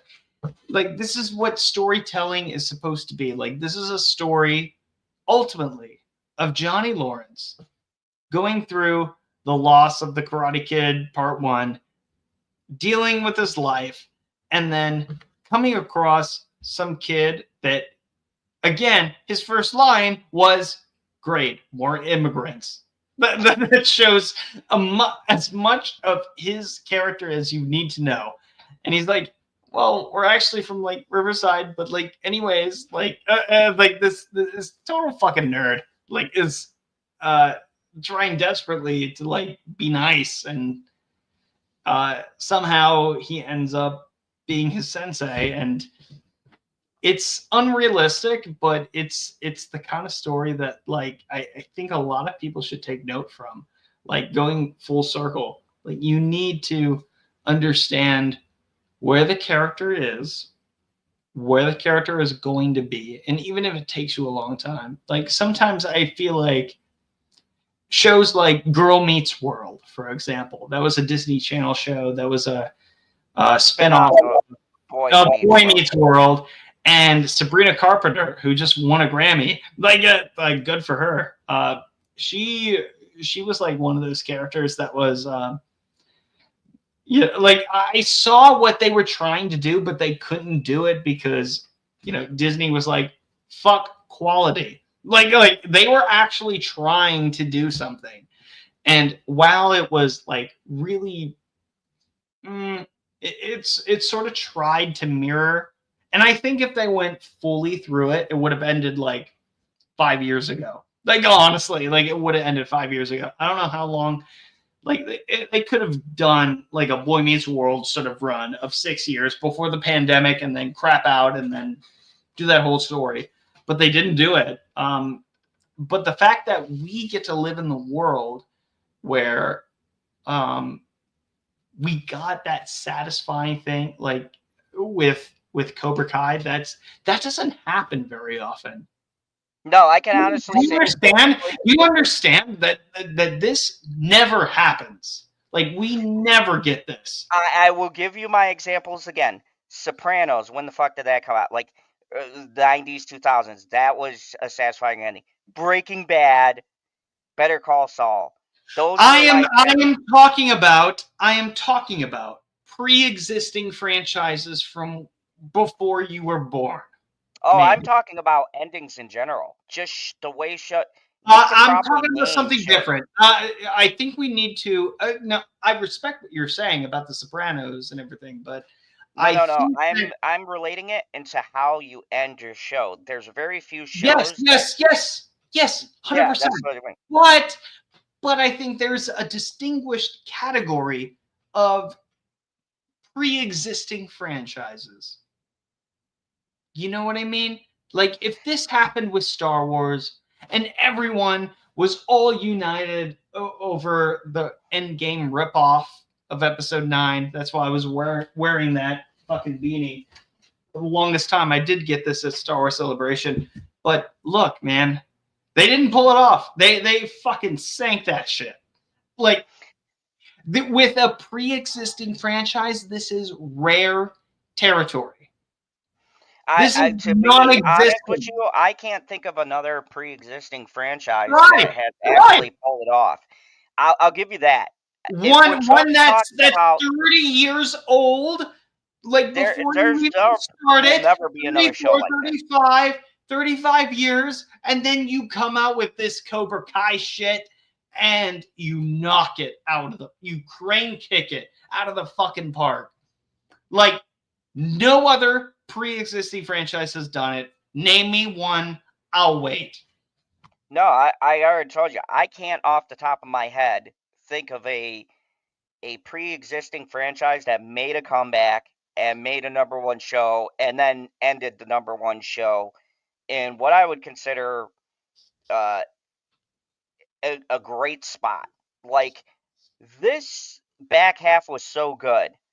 I'm going to say I'm actually looking forward to the movie coming out because of what they did with this ending. I was just going to say, because I don't think you would have the people sign on that did. You know what? The only way I'll watch it is if I get to watch it with you. Yeah, we could watch. I would love to do that. I'll have to travel, but I'll watch it with you. Yeah, because I think, I don't know. I have a feeling, I'm not always right, but I have a feeling this movie is going to be a surprise to people. Just with the trailer we got and seeing some of the stuff, it's got the Cobra Kai feel to it. I don't know. It's got something. I don't know what it is. And I talk about this with movies when I don't like a movie and I can't put my finger on it. This is in the inverse. This has something to me. I can't put my finger on it, but there's something that intrigues me about this. Like, okay, like it could be wishful thinking. You know, I mean, it could be wishful thinking, yes, but I feel like after the finale we got, I feel like this is because they ended the Cobra Kai thread. So they're not trying to do anything to fuck up that show, which already is a positive for me. They made it very clear, this is the end. Okay, cool. They're just doing a continuation of a story, but they're not linking it directly to a show that we like. So it lets it be its own thing. So if it's good, we could be like, fuck yeah, this was worth it. If it's bad, we could be like, well, the end of Cobra Kai was good. This doesn't ruin anything we've already established. And I think that's the first thing that gives me hope, because it seems very calculated how they wanted to do this. Like this They didn't even bad. release it. Like if you want it to be or something like that. Like this is supposed to take place a few years after Cobra Kai. Like Which I which think is a excellent thing, and I think if they do you really avoid the well, whole COVID thing and stuff like that. Like if you started like in 2017 and then you go to like numerically like where all the kids are at, like it's 2019. Like the pandemic has not hit yet. And I mean, yeah, the timeline, but the timeline's always been kind of weird. it really has. But I think that the way the show ended and the fact that it doesn't feel like to me a cash grab like I thought it was going to be, it now feels like they have a purpose to making the movie. And I want to see what that is because we don't know. It could be setting up some cool shit. Like they could be setting up like doing more stuff. They could bring people back from Cobra Kai into the movies. Like that's what I want to see. Like aside from Daniel, like aside from Ralph Macchio, like I really want to know like what they're gonna take from Cobra Kai. They already have like this sort of settings and stuff like that. Like it'd be nice if like even Amanda just like coming in, just being like, "Hi, how are you?" It's like or something like that, or somebody like comes in like, "Wow, I mean, you could even have Miguel come in because Miguel and Sam at the end were traveling. So you could do so many things where they left the years arcs. after this is taking place like in present day as opposed to like 2019, which is supposedly when this season finale happens. So I mean, you could have a drop in from Miguel or Robbie if the kid is having issues, and like you could see LaRusso make a call, and then boom, we have somebody from the cast come in like, I was there where you're at, and blah blah blah. You know what I mean? Like you could do so much, and I'm really intrigued. It could be an easy like audience like yay sort of moment. Like I think if they want this movie to succeed, I think they do too. Like how many times do you make a movie and you don't want it to succeed? Like my thing is, if they wanted to succeed, unless you're Disney, of course. Like then, of course, that's a whole different topic. You're misguided on the whole thing. But I feel like, go ahead. What do you say? My whole thing was, I think that this, after seeing this season, it gives me hope that the care is there for the product, and that I don't think they would do continuations. The original team did have some kind of input. Like, there's no way they're not consulting because they even said they didn't want Cobra Kai to bump into the movie. So the two teams are talking, whether or not they wrote it, that doesn't matter. They still got to consult each other, and from what I hear. And that team is such a great team of writers. I don't think they would have them do anything in the movie that would fuck up what Cobra Kai was doing. And I think that you could only add good things from the way this ended. Why would they do this? Like exactly. Like what is I'm thinking they want kind of a story? What kind of a story could you possibly make that it's worthwhile to like? There's a lot of loose threads. There's still shit not resolved. I mean, like I've been waiting for Hilary Swank's character for. Would it resolve those Cobra Kai threads, or are no? I think it would of holy shit, we are not supposed to be in competition, so like we don't want to kick the competition.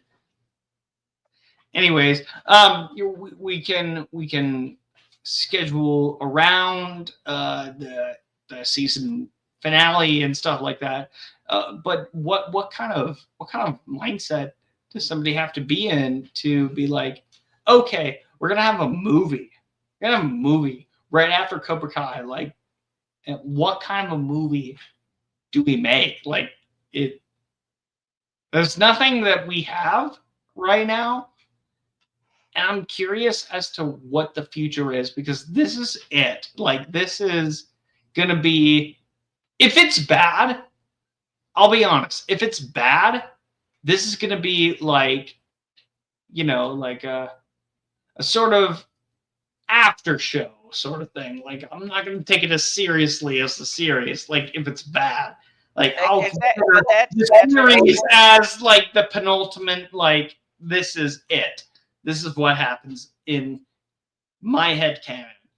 But no, but that's the best part about this, is that I feel like the movie is detached enough that if it does really well and it's really good, we could say, oh, they had a story to tell, and now we got this great continuation. We can go on being Cobra Kai fans. We had an epilogue. This is the epilogue. Yeah, well, the epilogue, and it might start into other great movies. They could have several different, like, I see now, after watching the end of the show, I see the potential that there's still a lot of different things they could do with this setting in this world.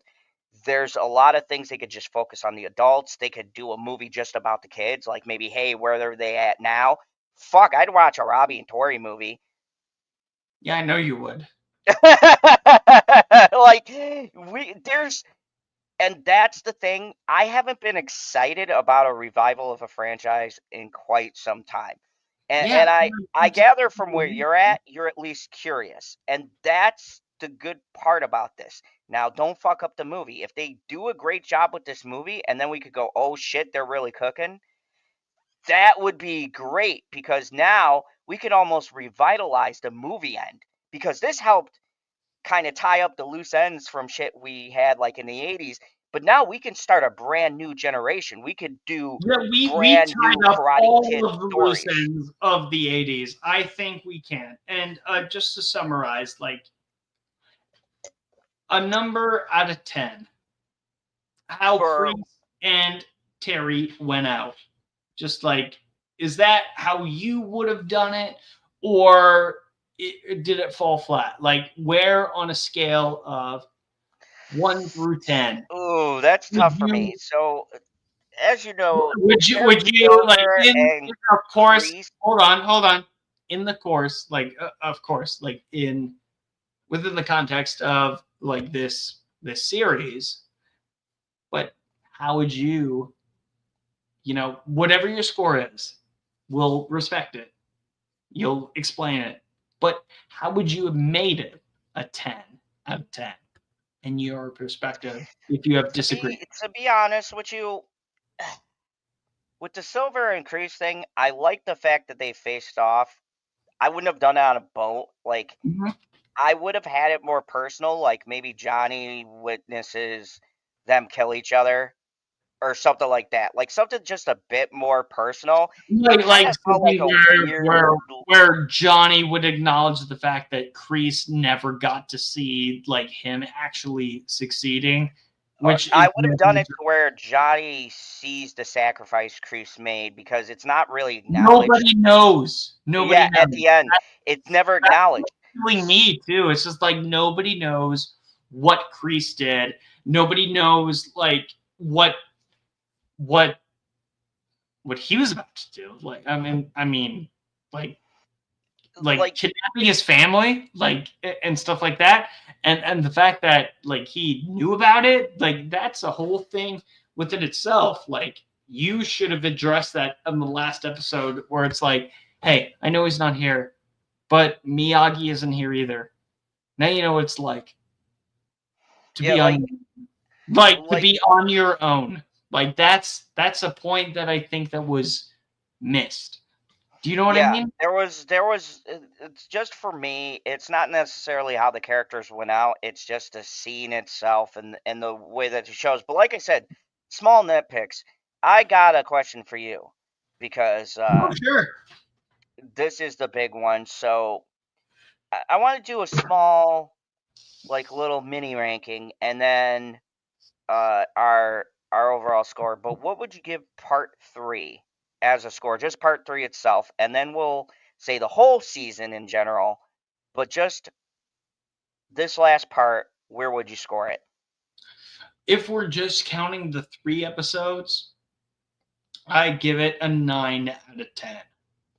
I'm there too.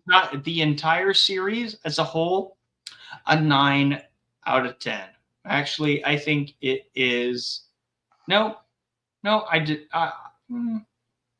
I give it a 10, but no, 9.5, because there are flaws. I give the series Because as a whole. every series has its flaws. This is not a perfect series by any means, but overall, 9.5 out of 10. Like, it's very close. It's For me, I do a solid 9 for the series as a whole. Um, I was close to an 8, but like when I think about every seasons, the real issues I have are 1 or 2 episodes in certain seasons, and then this last season, the first 2 halves of it, I was not feeling at all.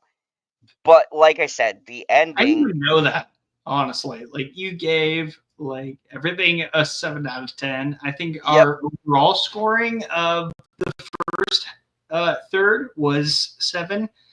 yeah, A little higher than that, but it was also because, like, again, the worst filler episodes of this series is like the best episode of another. So yeah, it's we're talking about like the scale we measure Cobra Kai on is different than most series because it's always had consistently good quality. And I'll say in general, this season the back half was so impressive that it does bump it up for me. And if I'm talking about just the whole part 3 or the whole season 6 as a whole, all 15 episodes, it'd probably be about got it a 7.5 for me, maybe an 8. Uh, just because I can't stay the whole season as a 9 because it's not.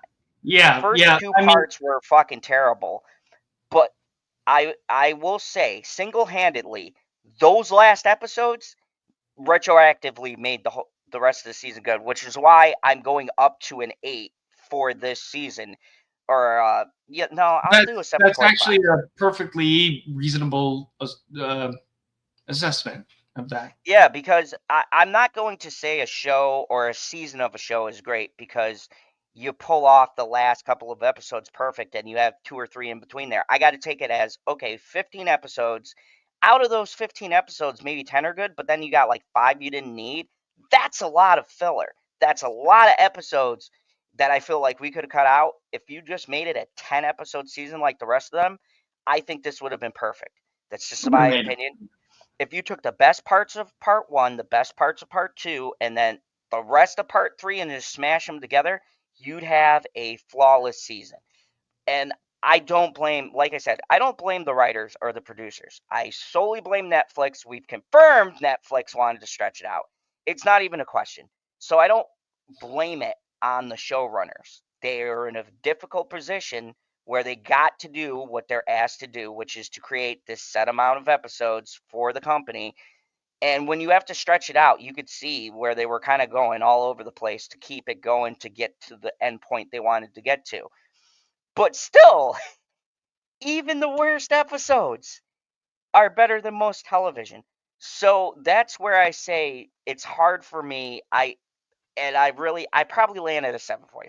I'm going to give it a 7.5 for this season. I think that at the end of the day, if it was just cleaner and condensed more, I'd be in 9 or 10 territory.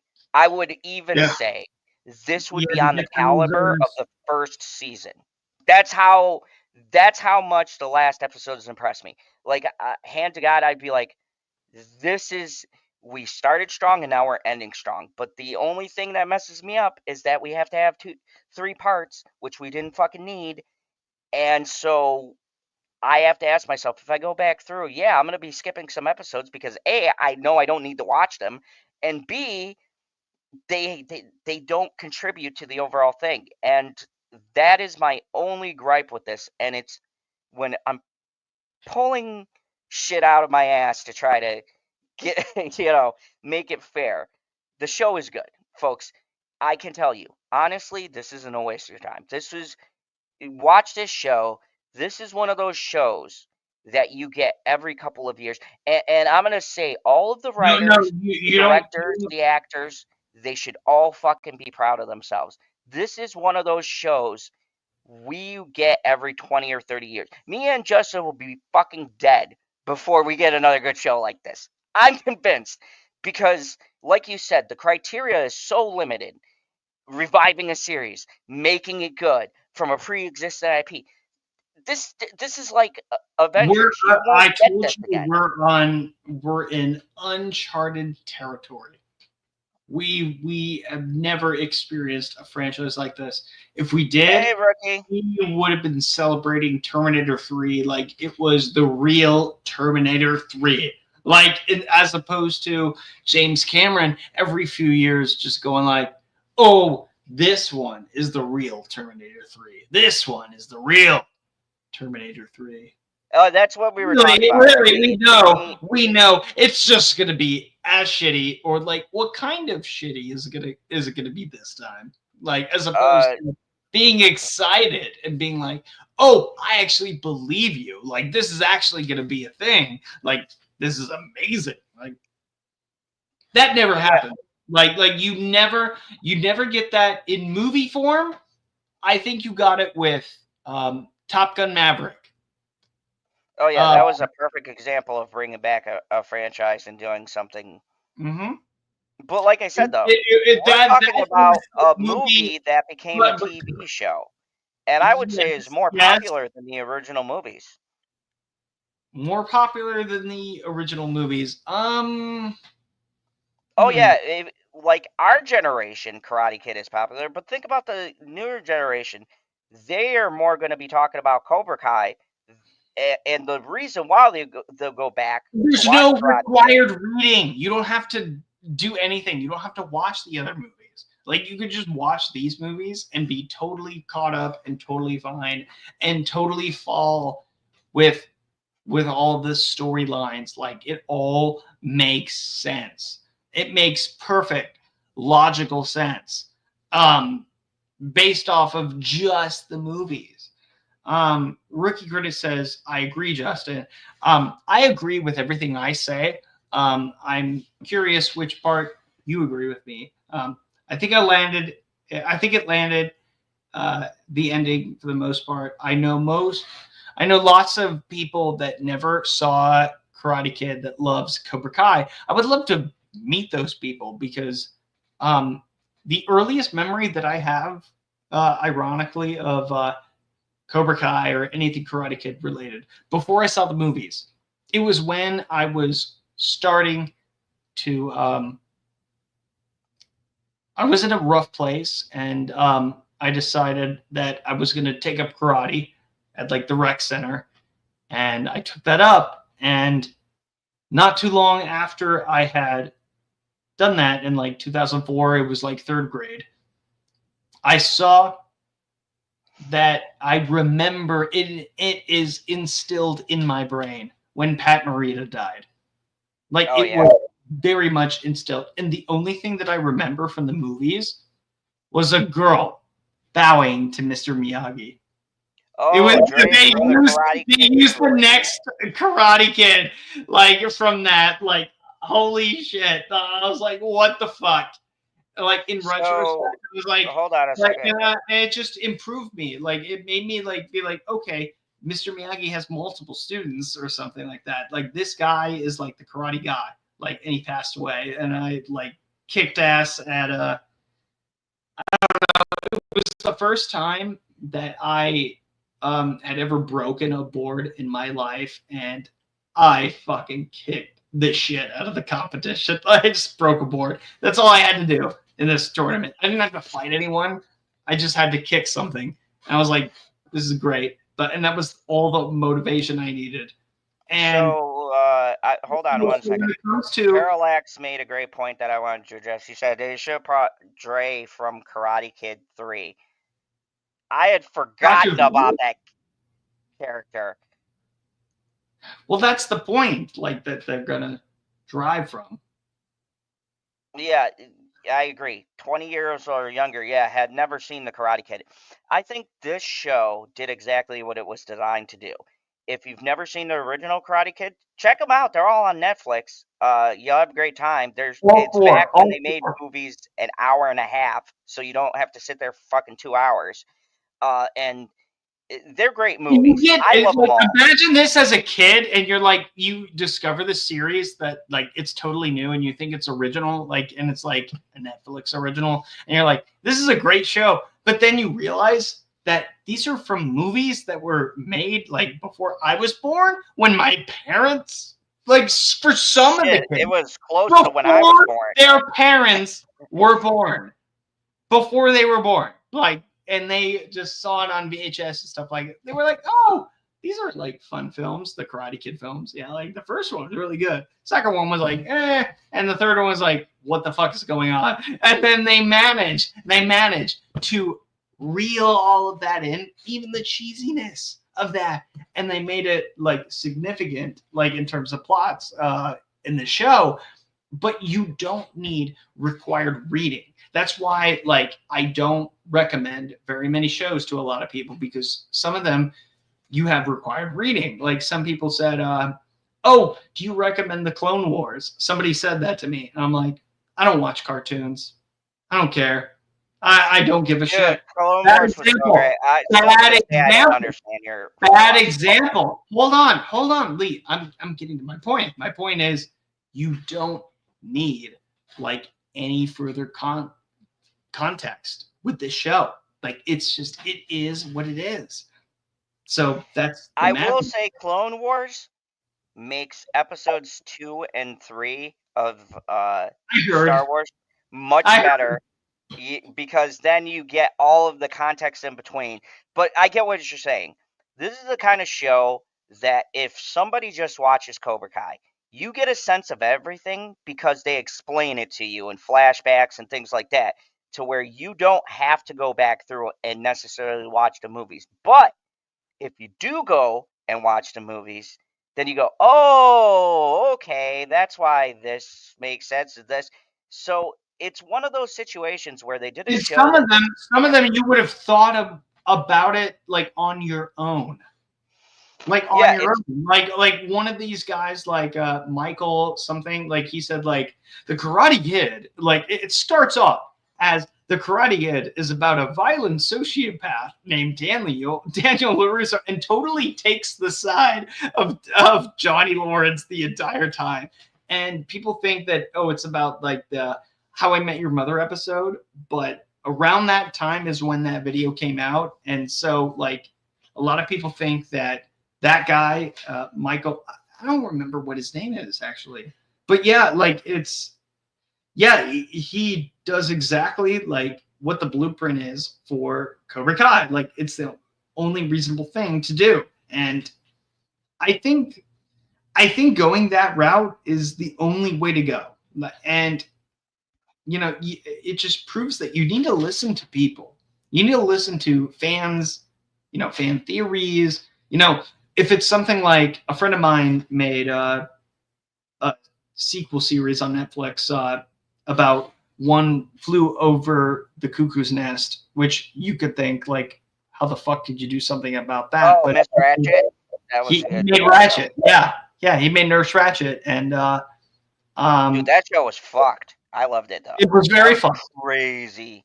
Yeah, That shit was like, and if you watch that and then watch One Flew Over the Cuckoo's Nest, I'm like, so much makes sense now. That was actually a really good, very underrated show in my opinion, because I think so I too. like how they show her, and then you kind of get the gist of like, oh, she wasn't always a bitch. There's a lot of stuff that led her to becoming the Miss Ratchet we see in One Flew Over the Cuckoo's Nest. Yeah, and like we understood that her practices were already questionable, but like, Not to that. Hey, rookie. oh To fucking answer, send this guy a link. Oh my god. yeah, Yeah. I and haven't talked to you since January, and I thought you were banned from the fucking lake house. Holy shit! Like, get the fuck out of here. What are you doing? What's up, man? so, Doing good. rookie, to answer your question, that was also one of the things that threw me off. I did, and I forgot to mention this. Thank you for bringing it up, rookie. The Miyagi fucking CGI nightmare, That shit was terrible. I'm sorry, Mr. Miyagi. Like, I hate the thing they're doing with the de-aging people or using people who are dead. That's a good thing to bring up. Yeah, I did not. That was one of my other gripes. I forgot what it was, but I was like, there was something else that agitated me. I forgot what it was. It kind of like it's one of those things that gets lost in the stack of like a lot of the stuff going on, and that seemed to be like one of the biggest things that most people don't really like at all or praise, because it's one of those things where it's like it's in a dream or something. So it's like, well, if you're gonna do it, that's where you do it. But do you need to do it at all? I preferred when they did not resort to that, because they've been able to reference Miyagi have his teachings around very well throughout the whole show. So why do you need to have him here? But I don't know. That did take me out a little bit in the show, but it didn't. It wasn't a detriment. Like I was like, okay, that's a thing. It's just like it makes me raise my brow and go, did you need to do this? Did you need to do it? You know what? That's a good point. I don't think that they needed to do that for the clarity that Daniel needed in that moment with that dream sequence. Like, it just felt like it felt a little unnecessary. And I read an article recently that he refused to do it. He was like, nope, not unless like it contributes to the story. And that's what, Ralph Macchio, like the initial version, just like, okay, the scripted version is this and how it's written. I really don't want to, but yeah, there's probably worse versions, I imagine. Let's just do it.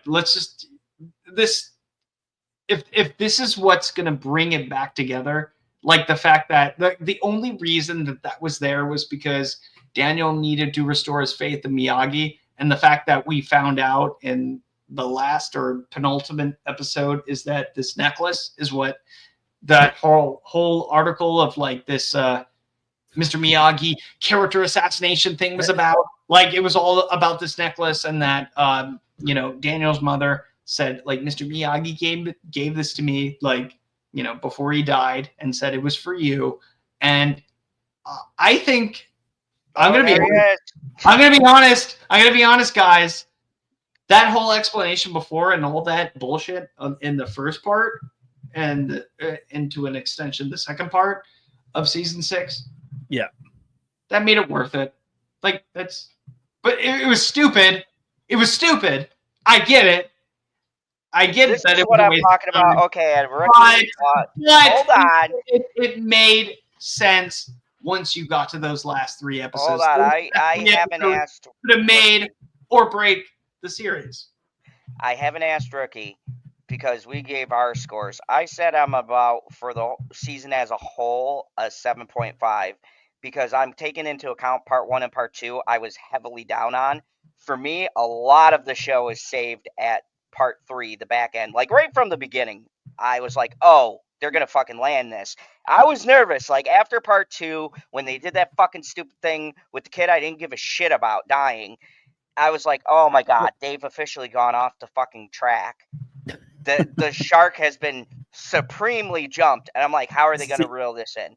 And that bumps up my score a lot. But for you, where would you rate the final season? And do you think it does, at the end of the day, give a satisfying conclusion? Because I talked about Dexter and Game of Thrones, where I just got fucking burned.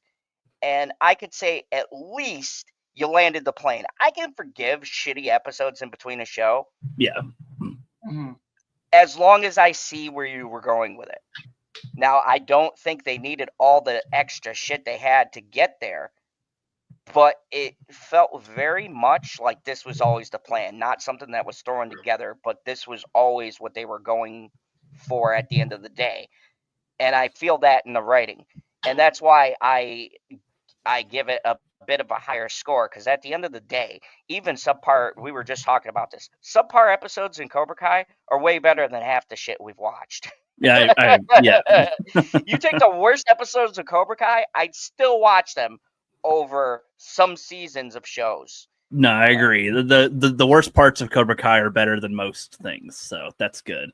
At worst, they sometimes come off as filler, where it's like you're really just filling in time for some reason. which is weird because there's different times for every episode. Like some are 20 minutes, some are 30, 40.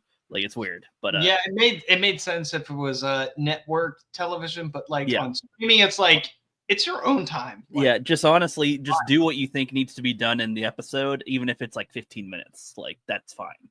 But it's hard for me to kind of rate the show now, or at least the last season, because they're split up far away from each other. So it's like I need to I think I'd want to watch them back to back to really absorb the parts as a whole, kind of like see how it runs together.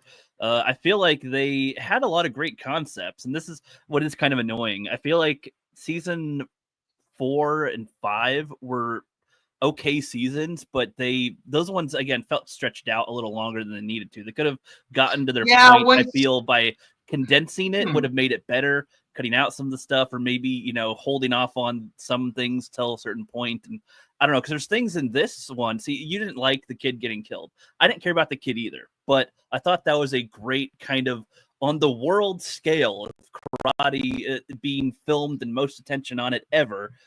This kid gets killed on screen during a karate riot. Like that alone is insane. On television, supposedly for the entire world to see. Oh, okay, I'm looking at it from a martial artist perspective, being an instructor, and maybe I'm putting too much realism. I know it's a show. You need those crazy moments. But that shit would never happen. That would never fucking happen. You wouldn't even get a fucking knife into a position where that would happen. Okay, we're talking about an entire group, like a society that is like of California that is obsessed with karate tournaments. That never fucking happens. Let's get over the fuck. Like no, I could buy the school, like the Old Valley, more like than I could buy that. Bigger than the Olympics of 1984. Like, come on, like the 1984 Olympics happened there, the Summer Olympics. Right. I don't know. Like Zada, you old enough to remember that? I don't know. Yeah. But yeah, like, do you think people would be like still hanging around for the Old Valley? No. This is fiction. Like, this is where we suspend our disbelief. Karate is a thing here. Okay. But what I'm getting at is like I feel like they dropped the ball on capitalizing on the drama they made with that. Like they literally make it a kid getting there, Daniel's over the body on camera, everything.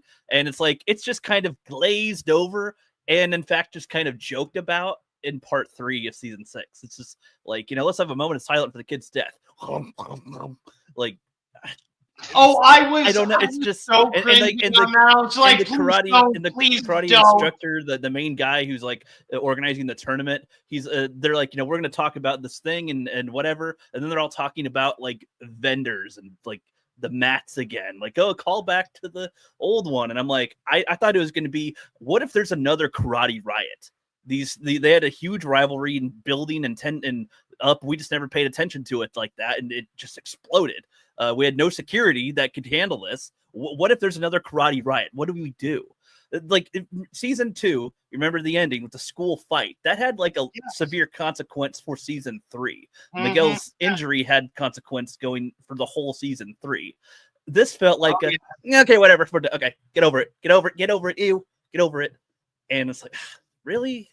Like, I don't know. It's like, why even have that drama? That's the cliffhanger drama of part 2 to part 3. And it's just glazed over big time. Yeah, like you said, it feels I like still have an avatar of Wheelchair Miguel because I think that was a missed opportunity. This was from like a thumbnail from somebody else. Like they're like they have a Wheelchair Miguel, like, and then I think PB at one point had said, "What do you expect him to do? Fight karate in a wheelchair?" I'm like, yes, that would be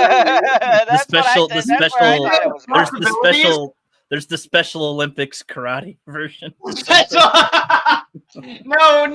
that's mean. But no, you understand what I mean. I agree with Ricky. The end of season 2, Ricky, you're totally correct. The end of season 2, the YouTube Red era was gone, and that left us on a cliffhanger for 2 years because of the pandemic that happened. And I was sitting there thinking that, oh my God, like one of two things will happen. Like Miguel could actually be dead, or he could be Christopher Reeve, like because of the neck, like thing. Like I thought that he had I thought he was going to be like Drake and Degrassi. If anyone's ever saw it, I know you probably suffered through it.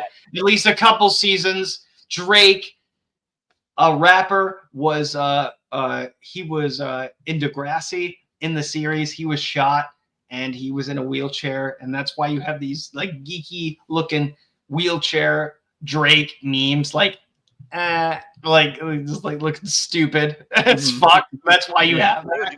That's why you see that. Because like the character like was caught up in a school shooting, and he was permanently like in a wheelchair, as far as I'm aware, in Degrassi. So whenever like these teenage like angst things happen, like I think of Degrassi, like that. This is the standard that you set. But like, if you are going to set this precedent that, oh, characters that you love will die, but it's not going to be any of the kids, like. Yeah, Chosen should have been killed because they did nothing with him, in my opinion. They did nothing. He had a weird rap, like a character arc in season 6 of like hanging out with that one chick. To find love. Who cares? Find love. I'm like, I do agree with like, bro. I don't like that. That's what I was trying to say earlier. It's like a waste of time. On a date with like the showgirls girl, like Elizabeth. Which Berkley. I say good for him. She's fucking hot. Yeah. Oh my God, she's great. All I was thinking about was this is time we could be using on other characters as we finish out the show, and we're wasting it on Chosen trying to get a date. Fuck. What? And to that point, I want to just say that when I talk about characters not having a finished arc, some of the kids got really shortchanged, and I thought some of the screen time, like you said, could have been to characters I wanted to see their arc wrapped up. Like I was saying, Hawk, they do nothing with him. Dimitri, they do nothing with him. Kenny, they forgotten about. They go to Caltech together, and they do like an AI sort of. Yeah, nobody gives a fuck about that. If I hear another thing about Caltech from anybody, I'm gonna throw something at them. If we are going with the timeline, this was before 2020. AI wasn't a thing. Fuck them. They've been in high school for 7 years. Is like with the records. Like, dude, they're in high school. Cobra Kai has only taken place even over though like they graduated at least a couple years before they even were on the show. But you know, it's just one of those things where I'm like, I can be like, oh, they did. I think they struggled because there's so many characters and they wanted to have endings for all of them. But I feel like if you didn't want to really wrap up all their endings, to definitely leave it like there's more. We didn't salt the rest of this. We're finishing up Johnny, Miguel, Daniel, whatever. We're finishing up these main ones, but like they still have unresolved stuff. I would have preferred that instead of some of these sort of rushed feeling to the endings of them. Like, we're like even the Dimitri and Hawk, like that was kind of weird. I'm cool that they hated each other for a little bit again, but like I feel like the reasoning could have been better. I don't know. There's a lot of mixed stuff they're trying to do. I feel at the same time they're trying to get something going. Who's the Asian chick again? That was like that Johnny was mentoring. Devin. Oh, yeah. What happened to her? She was in the crowd for the last time. I think she had like one cameo in the part 3. Like, hey, I like you. And it's like, wait, whoa, you were like a daughter to him practically, and then it's like, no, just go away. Like, and then she's just gone. Yeah, that's what I mean. Like, there were certain characters, and so, and I'll pose this question to you because I asked Justin earlier. This actually did give me hope for the movie. What do you feel about? Because I really think with the way that they ended the show and they actually landed the plane, it does give me faith that, okay, we're getting now into the movie end and they want to do a franchise. I think leaving some of these threads open, you can make those into potential movies. Like, okay, Tori and Robbie have an adventure. God help me, Sam and Miguel have an adventure. You guys know on the channel, I fucking hate Sam with a fucking passion. I thought for sure they were making it that they're not going to be together. He's going to go to Okinawa, and then that's going to be it. Like, that's it. Okay, I don't mean to be this mean, but my hatred for the character is like this. I hope she got, like, on the plane and then something Final Destination happened. And then we could just link the two universes. She becomes crippled instead of Miguel. She becomes the wheelchair bound. and then Miguel has to go. Why? Okay, so if you guys don't know, a little extra treat.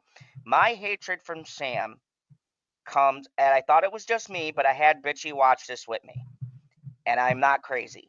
And I've been arguing with this Justin for 7 fucking years. Okay. Sam is not a good person.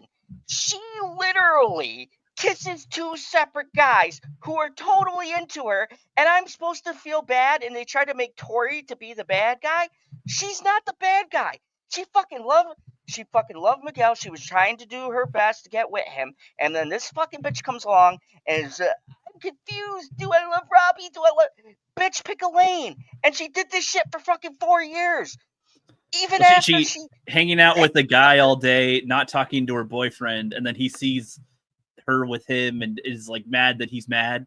Yeah, I don't know. So I don't care what you say. She's the bad guy.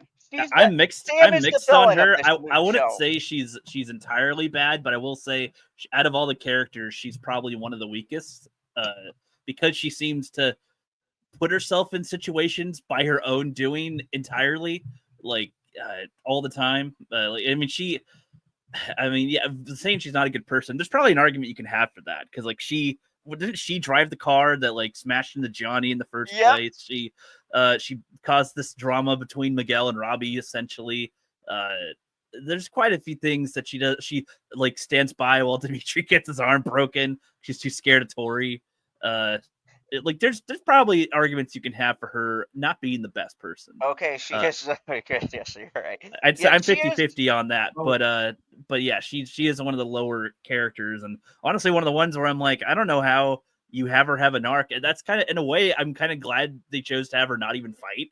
It was like, okay, like all right, good, we're over that, good, done. That her drama is I have to fight my friend, and it's like, yeah, I know, whatever. It's all that there's really hadn't been anything else going for you this whole time. So I also annoy Axel. Yeah, like, I don't care about Axel as a character, but like he's the guy who essentially caused the death of the kid as well, and like he's like on the top team with he's the top karate fighter for his age essentially around the world, and it's like you don't give him much time at the last few episodes here, especially where he makes the choice to not like injure Miguel more using knowledge of his previous injury. Like I don't know, they don't give him any time. I'm sorry. I should have switched from wheelchair Miguel at this point. Like that wasn't that's real. I didn't mean to do it on purpose. No. But you make a good point, Jeff. Like what's the point of him? Like what is his circle? I forgot his circle. Like I did not watch like nothing that he did was significant in the second part, or even I don't even know if he was in the first part. Really, the Barcelona team. But Jesus Christ, like the second part, like I didn't understand. Well, it's like he like had feelings for Sam. He seemed to be angry that Miguel kissed her, and or that she has interest in him, and he's like trying to. Shit, Sam starts again. Yes, no, you're right. No, you're right. You're right. Yes, you're right. Again, yes. She does cause more problems. I'm not saying it's 100% her fault. She saw him getting abused. I get what they were going for, but this is my issue I've always had with Sam. Whether it's by accident or intentionally, she's always the one in the show that starts this shit. So I can't like a character like that because it's like, you do this to yourself. We're 7 years in. Have you not learned anything? Ever? Well, clearly she learned something because the actress is marrying Robbie Keane. So that's a real story. Did you know that? Yeah, that's crazy. That's crazy that like Robbie and Sam are like now like a married couple, like it's official after the series finale. That's actually really adorable. I really like that. That season 1 sort of thing, like kind of transferred. So That's fucking awesome. I hope it lasts. But best of luck to you both. But here's my thing. At the end of the day, I think all three of us can agree. Yes. We have watched many shows.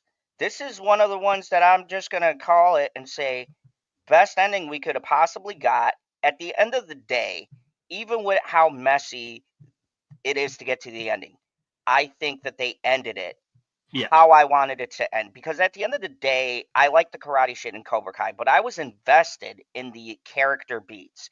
And I think some of the strongest acting is in those last 3 episodes from anybody. I think we could all agree nobody really drops the ball as far as Johnny, as far as LaRusso, like the characters you care about. I think at the end of the day, and I think that's why most people are really high on this, and I agree with them. At the end of the day, the people I gave a shit about, they gave a perfect payoff to. If you asked me how would I write it, I would have just smushed it to 10 episodes and took the best part of each part and smashed them down. And you would have to me, this could have been a perfect season. But with that being said, we at least got a satisfying ending. And how many of us on this panel can say every fucking show we've watched that we've actually had a good ending?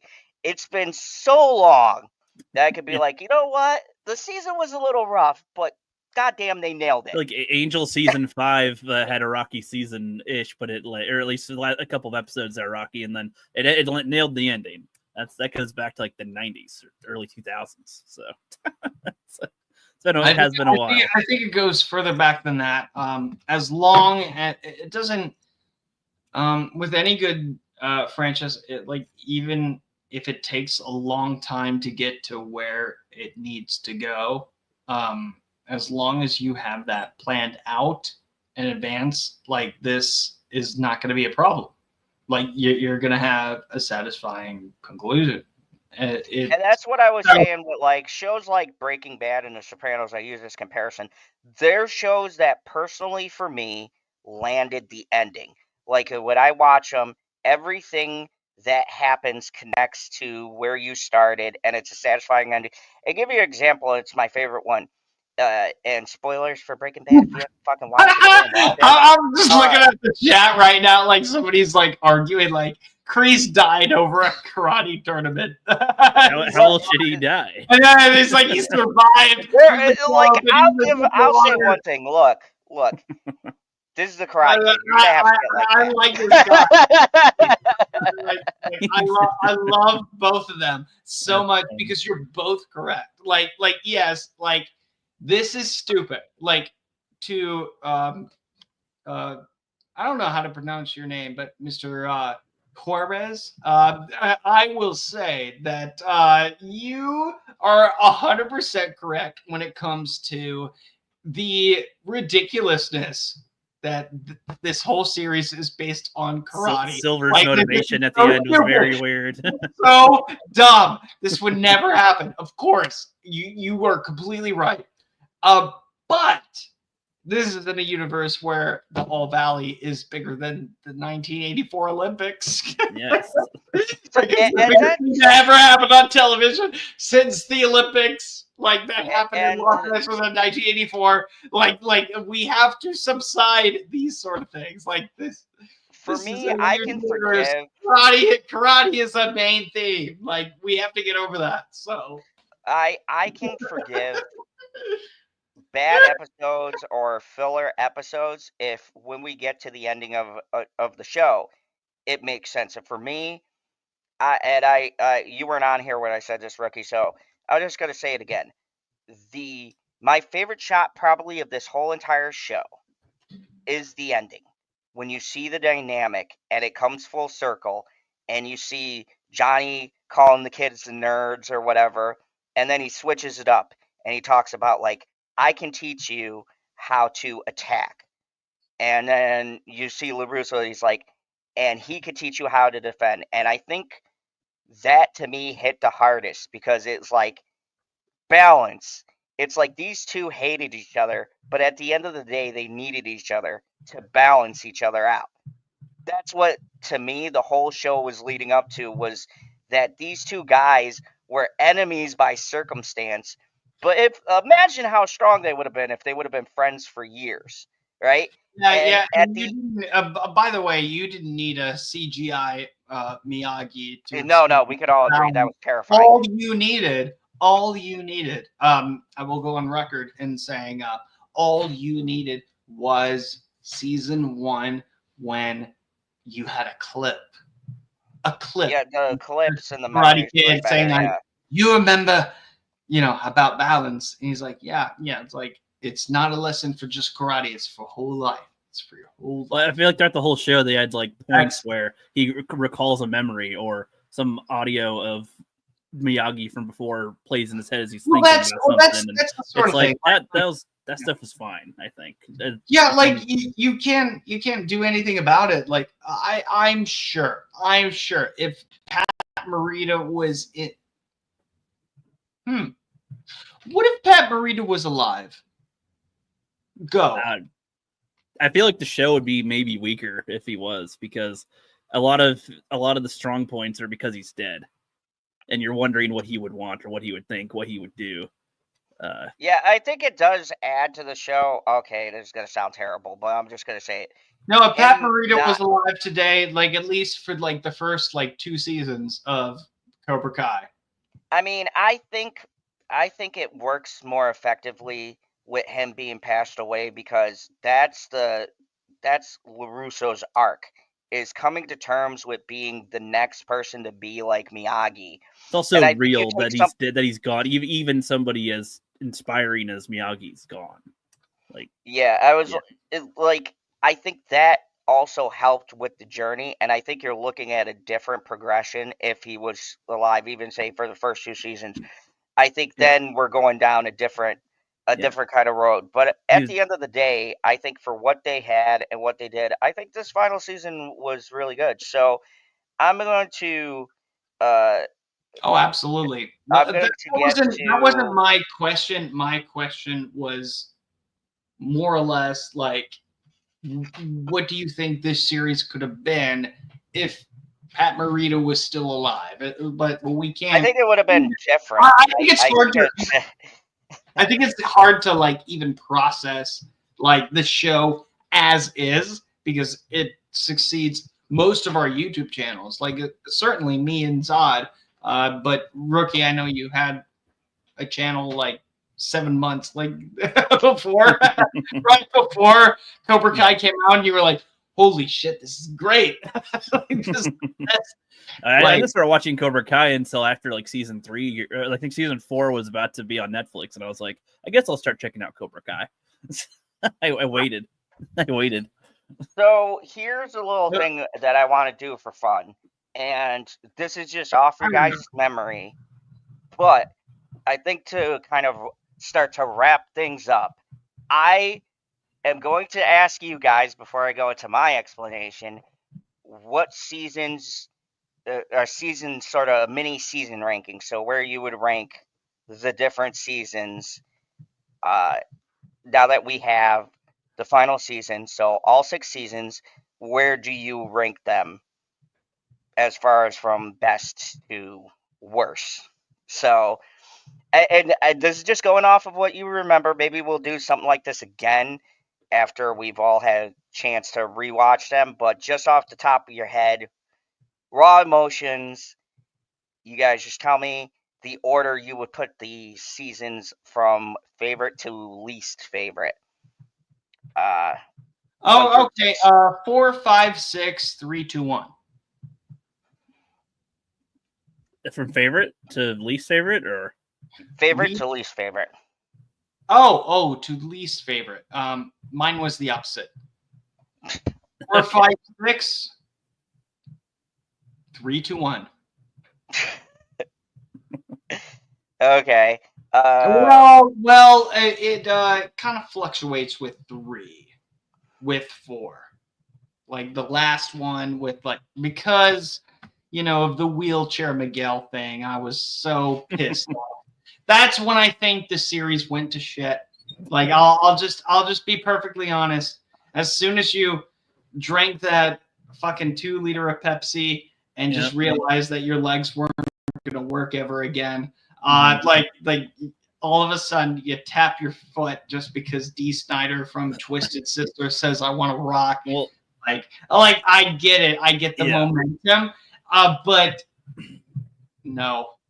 I did like how it didn't just get forgotten about when he tries to do the tornado kick. You know what's going to happen, but then his injury pretty much hindered him from winning, and he still had to recover that a little bit. So at least it wasn't like fully forgotten. Oh yeah, remember how you couldn't walk? Like it's like you still have problems. They shoehorned that in. Like what? I feel like they could do, but they forget the rest of the time. Did we learn? I know from Miguel. They forget the rest of the time except for that one moment, pretty much. Yeah, it's just like everything else kind of made sense, but no, I will never be able to explain why. I remember either you, Lee, or PB, or maybe it might have been you, Rookie. Somebody, one of you told me, what do you expect Miguel to do in season 3? Do karate in a wheelchair? And I said, yes, let's go. Let's go. Those staffs that those senseis have, he could just have that, but in a wheelchair. But how does your opponent attack you? Really? It doesn't matter. It doesn't matter. They'll just walk into it. Let's just be yeah. He can't even do the crane. Just can't even do the crane kick. No, he could do the crane kick, but he'll have a staff that looks actually a scythe, that Death has. He just cuts it off, just he could do these devious things in a wheelchair. Holy shit, the possibilities are amazing. I feel like him being crippled should have had a little bit more of an effect on the rest of the students. I mean, they all kind of went into revenge mode. An overall effect on the rest of the story too. Yeah, I agree. I mean, it did, but it didn't. The school fight had more of an effect than his being crippled necessarily. But anyway, so my ranking, it's kind of tough because it kind of shifts between season 1 and 2 as probably the best, because they feel very connected, as in one's just a halfway point, but they're almost a big hole there. But of course, Miguel winning the tournament in that way, and then season 2 picks it up and continues it, I felt was really good. So those two kind of can be swapped for first or second place. Honestly, it doesn't matter which one is on the top. Those are pretty good. This is a problem. I don't remember enough about season 3 and 4 to fully say what I think about them right now. I haven't rewatched them, so I remember not enjoying season 4 as much. It felt like a lot of contrived grudges against each other with a lot of the characters. It just felt like it was I'm fine that they had it, but it felt stretched out to an unreasonable amount where it's okay, I know you're doing this. It's they had a lot of predictable beats throughout some of them where I'm yeah, okay, you're gonna hate, you guys are starting to get a little better, and then no, something's gonna break it apart, and then something else is happening, and then no, and it's okay, this is kind of the formula, I know. And then with Kenny, it's I'm fine that Kenny was around, but they need to come up with better reasons for people to do karate than just they get bullied, because that's their trope. That's their only trope, really, is you get bullied, you learn karate, you become a super karate person now. Which is a little odd. It made sense for some people, but it doesn't have to be the same reason for everybody. But I don't know. Honestly, the season 1 and 2 are the best. I'd have to really rewatch the rest to see where they'd rank, because season 6 has some good moments to it, but it does have its flaws. Season 5 was fine, but I feel like they didn't capitalize on enough stuff. Again, Chosen should have been killed by Silver. That would have been a real consequence of them stupidly, drunkenly going in to attack Silver. That would have been interesting. That would have increased like the effect of karate on all this. And that would have been the moment that, like, you know, like aside from like Miguel like getting like almost like Christopher Reeve, like you know, like to kind of make up for that a little bit. Seriously, like he should have been like neck paralyzed. Like he should have not ever moved a single muscle ever again.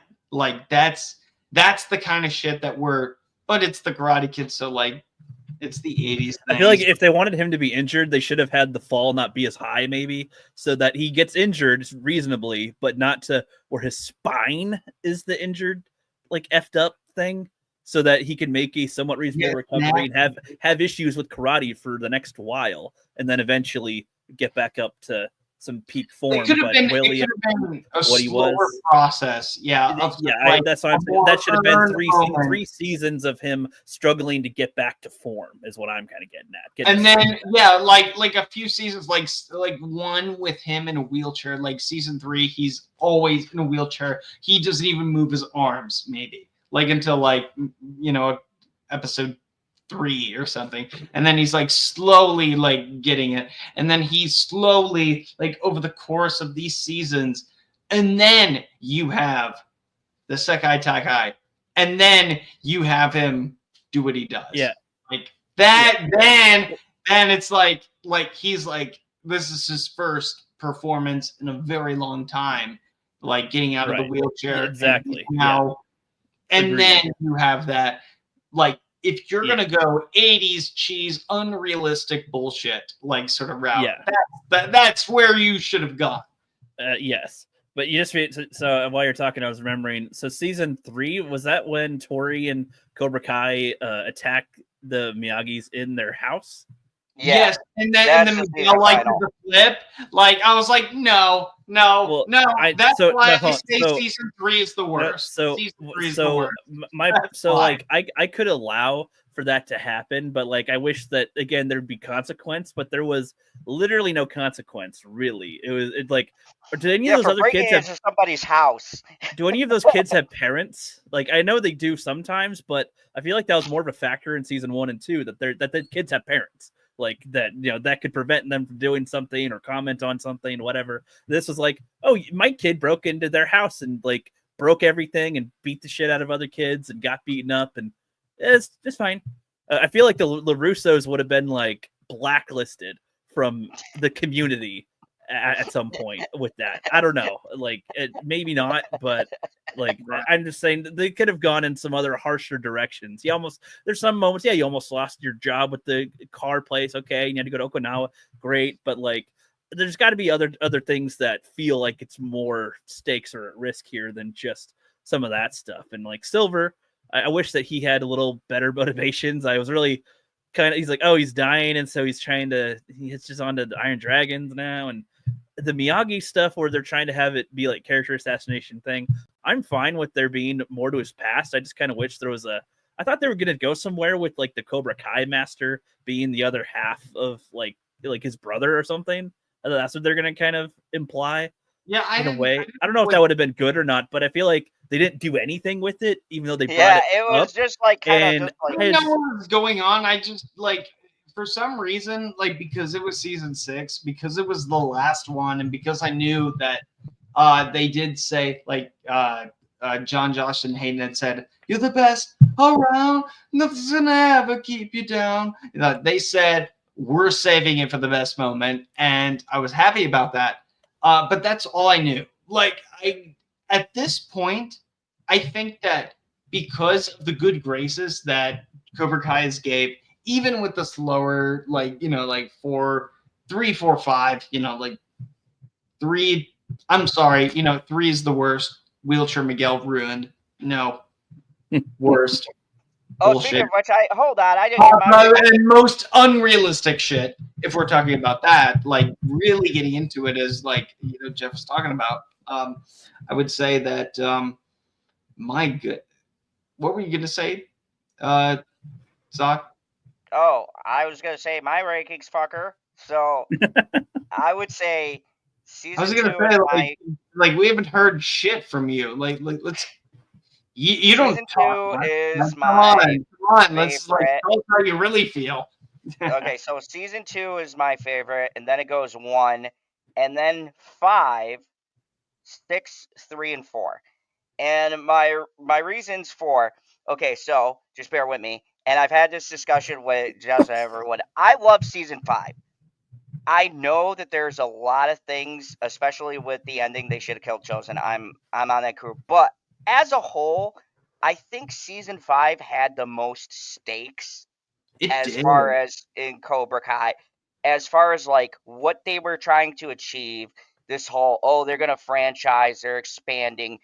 We're coming off of Tori winning off of the cheating in season 4, or she didn't cheat, but the ref was paid, Yeah. which I thought was a cool little thing to did she actually beat Sam, was that kick, like because of the way they showed the angle, and I've analyzed the scene 1,000 times, and I swear she didn't actually hit her, but it was called that she did hit her. If you watch it and then slowly pause it, you can see her foot doesn't connect, but they gave her the point anyways. So I thought all of that was good, and I liked anything that has to do with Tori, I'm automatically going to give a leg up because she's my favorite fucking character. And I think, in particular, in season 5 and the first part of season 6, the strongest parts of those are Tori and what she goes through. Season 6, I'm not going to lie, the end of the first part when her mother dies and she has that moment where she screams and cries, I had fucking tears. Because she fucking nailed the emotion so well, where she just fucking breaks down in the doorway, finding her mom's dead body. That is some fucking heavy shit that I think they tackled so well. And it made sense for Johnny and LaRusso to fight about that because they would have a different opinions about death. Yeah. Where Johnny's like, I understand you losing the only person in your life, where LaRusso doesn't understand that. And I think, though, like I said, season 6, I would rank it higher because there's a lot more character moments in it and strong acting that I think really pulls it from being a season 3 for me or a season 4, where I put those at the very bottom because they just didn't have strong enough moments. Season 4, you only get the introduction of Silver. Season 3, you got the stupid thing where Kreese takes control, which makes no fucking sense because leases Hey, don't work like that. wait, hold That on. I hate that Well, plot he point. strong armed the guy essentially. But What, that's not how legal binding No, I documents know. work. Yeah, but they made it That's seem like not how Johnny's the not as law smart. works. Johnny's not as smart, and Kreese is strong and intimidated the guy. So, yay. Yeah, like shit like that for me, and what Justin said, Wheelchair Miguel. So that's why I would put 3 and 4 as the weakest seasons for me, and I'd say 1, 2, 5, and 6 were the best for me because 6, just solely on the fact that they ended it well, that didn't have a shitty ending, that bumps it up for me because if you could end your show strong, wait, hold on a second.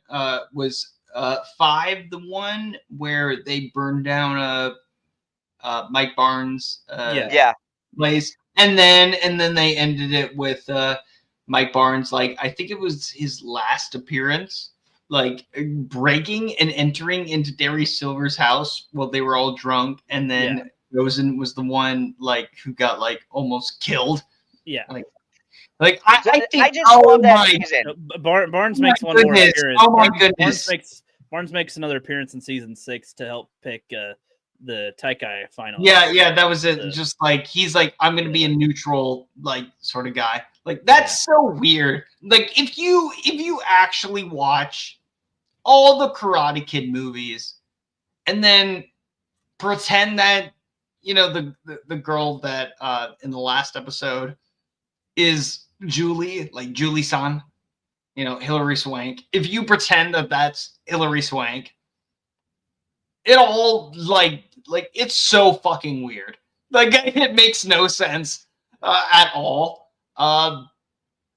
But at the same time, when you binge watch all of it, like when you ingest something like this in the way that it's supposed to be, like I think that anything is fucking possible. Like you can make like a franchise, honestly, like you can make a franchise that seems so, if you just take those 4 movies and you put them together, it's a mess.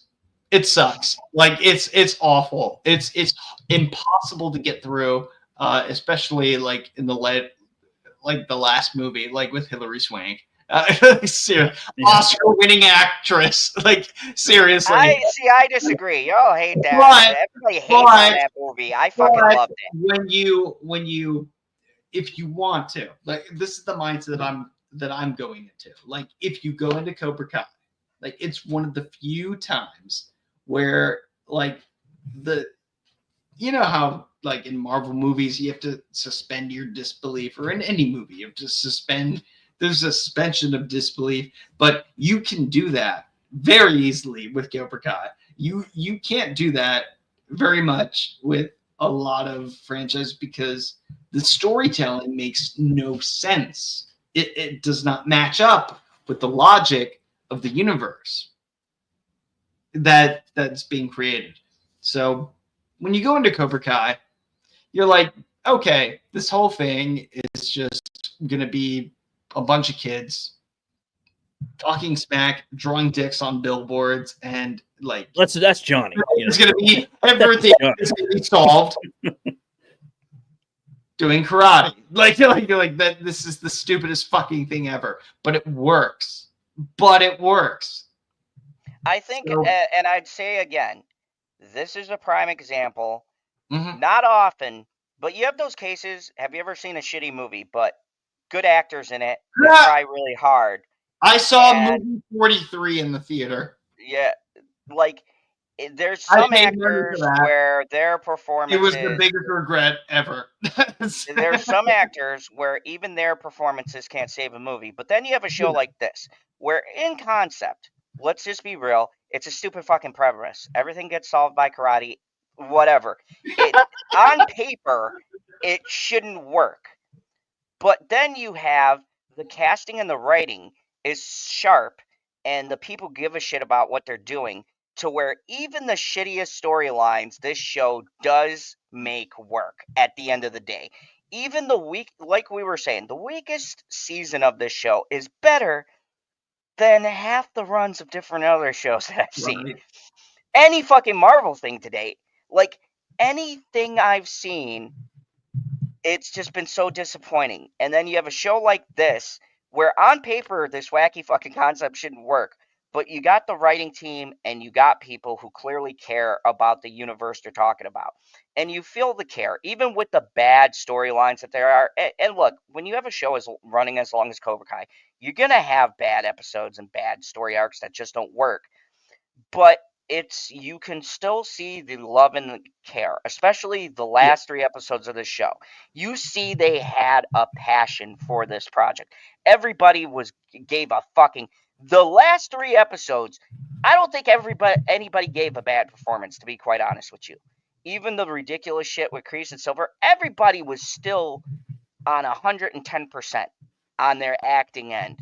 And I think that really pulls up some of the weaker plots. Like, we could sit and go back through and nitpick stuff, but at the end of the day, I think we can all agree this could have ended so much fucking worse. And it's satisfying to know. I mean, yeah, of course. I didn't see either way. I did not see the Johnny having to actually fight in it to determine their win coming into play at all. I did not see that coming. I did not. And I thought it was great. I think in a weird way, it made sense. In a weird way, okay. Even that decision made sense to me because it comes full circle to his original loss all those years ago. And I'm glad you brought that up, Rookie, because I didn't get to comment on that. I thought that was perfect because you had a sensible way, because I've seen this in tournaments before, where 2 captains, like the team captains have to fight because it's a dead draw. So even that concept I've seen in real life. There's real world logic, and it's also a great way to end his storyline with him redeeming himself and getting past that fear he had. Because it wasn't about the world stage. It was about he had to get past that one point. That one point in his life fucked everything for the rest of his life. And I thought that was such a great, smart way to do it. And I'm glad they didn't go with the LaRusso versus him, because I thought that's where it was going. I'm glad it was like, no. He just had to get over it in general. He had to get past that. This is where my life stopped. I think the overall thing is a lot of people forget that like Karate Kid 2, like the fallout from that is the biggest plot point of the entire series. Like the Karate Kid Part 2. Like if it was just Part 1 and that was it, okay. But the aftermath, like the very beginning that a lot of people don't talk about, is where Miyagi is like looking at a Kreese, like being like, what the fuck? You're a loser. You're second place, you know? And this guy's like, dude, I did my best. Like I said, you know what? This guy, like, you're all right, LaRusso. Like you're okay. Like he accepted that you got me. You're great. And it wasn't that ending of Karate Kid Part 1 that was so emphasized. It was the fallout with Kreese in the parking lot. Johnny standing up to him, being like, "No, fuck you, I tried." Like, him standing his ground, stood his ground. And then that is what set him on his path. It wasn't the original Karate Kid movie at all, which is, you know, and that's where the final works on two fronts, because you have the moment when Kreese admits, like, yeah, I was a shitty person, I was a shitty instructor, and then you have him in the All Valley get the win. So sequels. My goodness. Coming back, just like, and that was supposed to be a part of the original, like Karate Kid, but that was left over. So they decided to write that into the beginning of the second movie. And I think that was a really brilliant decision. I feel like Cobra Kai's whole model is kind of based on that type of thing. But yeah, and what's so funny is that in the rest of the movie, like, it's about this other shit happening in Asia. And everything in that, like, first part is so consequential to the series of Cobra Kai, but it's not consequential to the movie, The Karate Kid Part 2, like, at all. No, it's not even at all. Like, it was like, what the fuck? Well, I'd say it has effect on Daniel's opinion of Miyagi. What's that?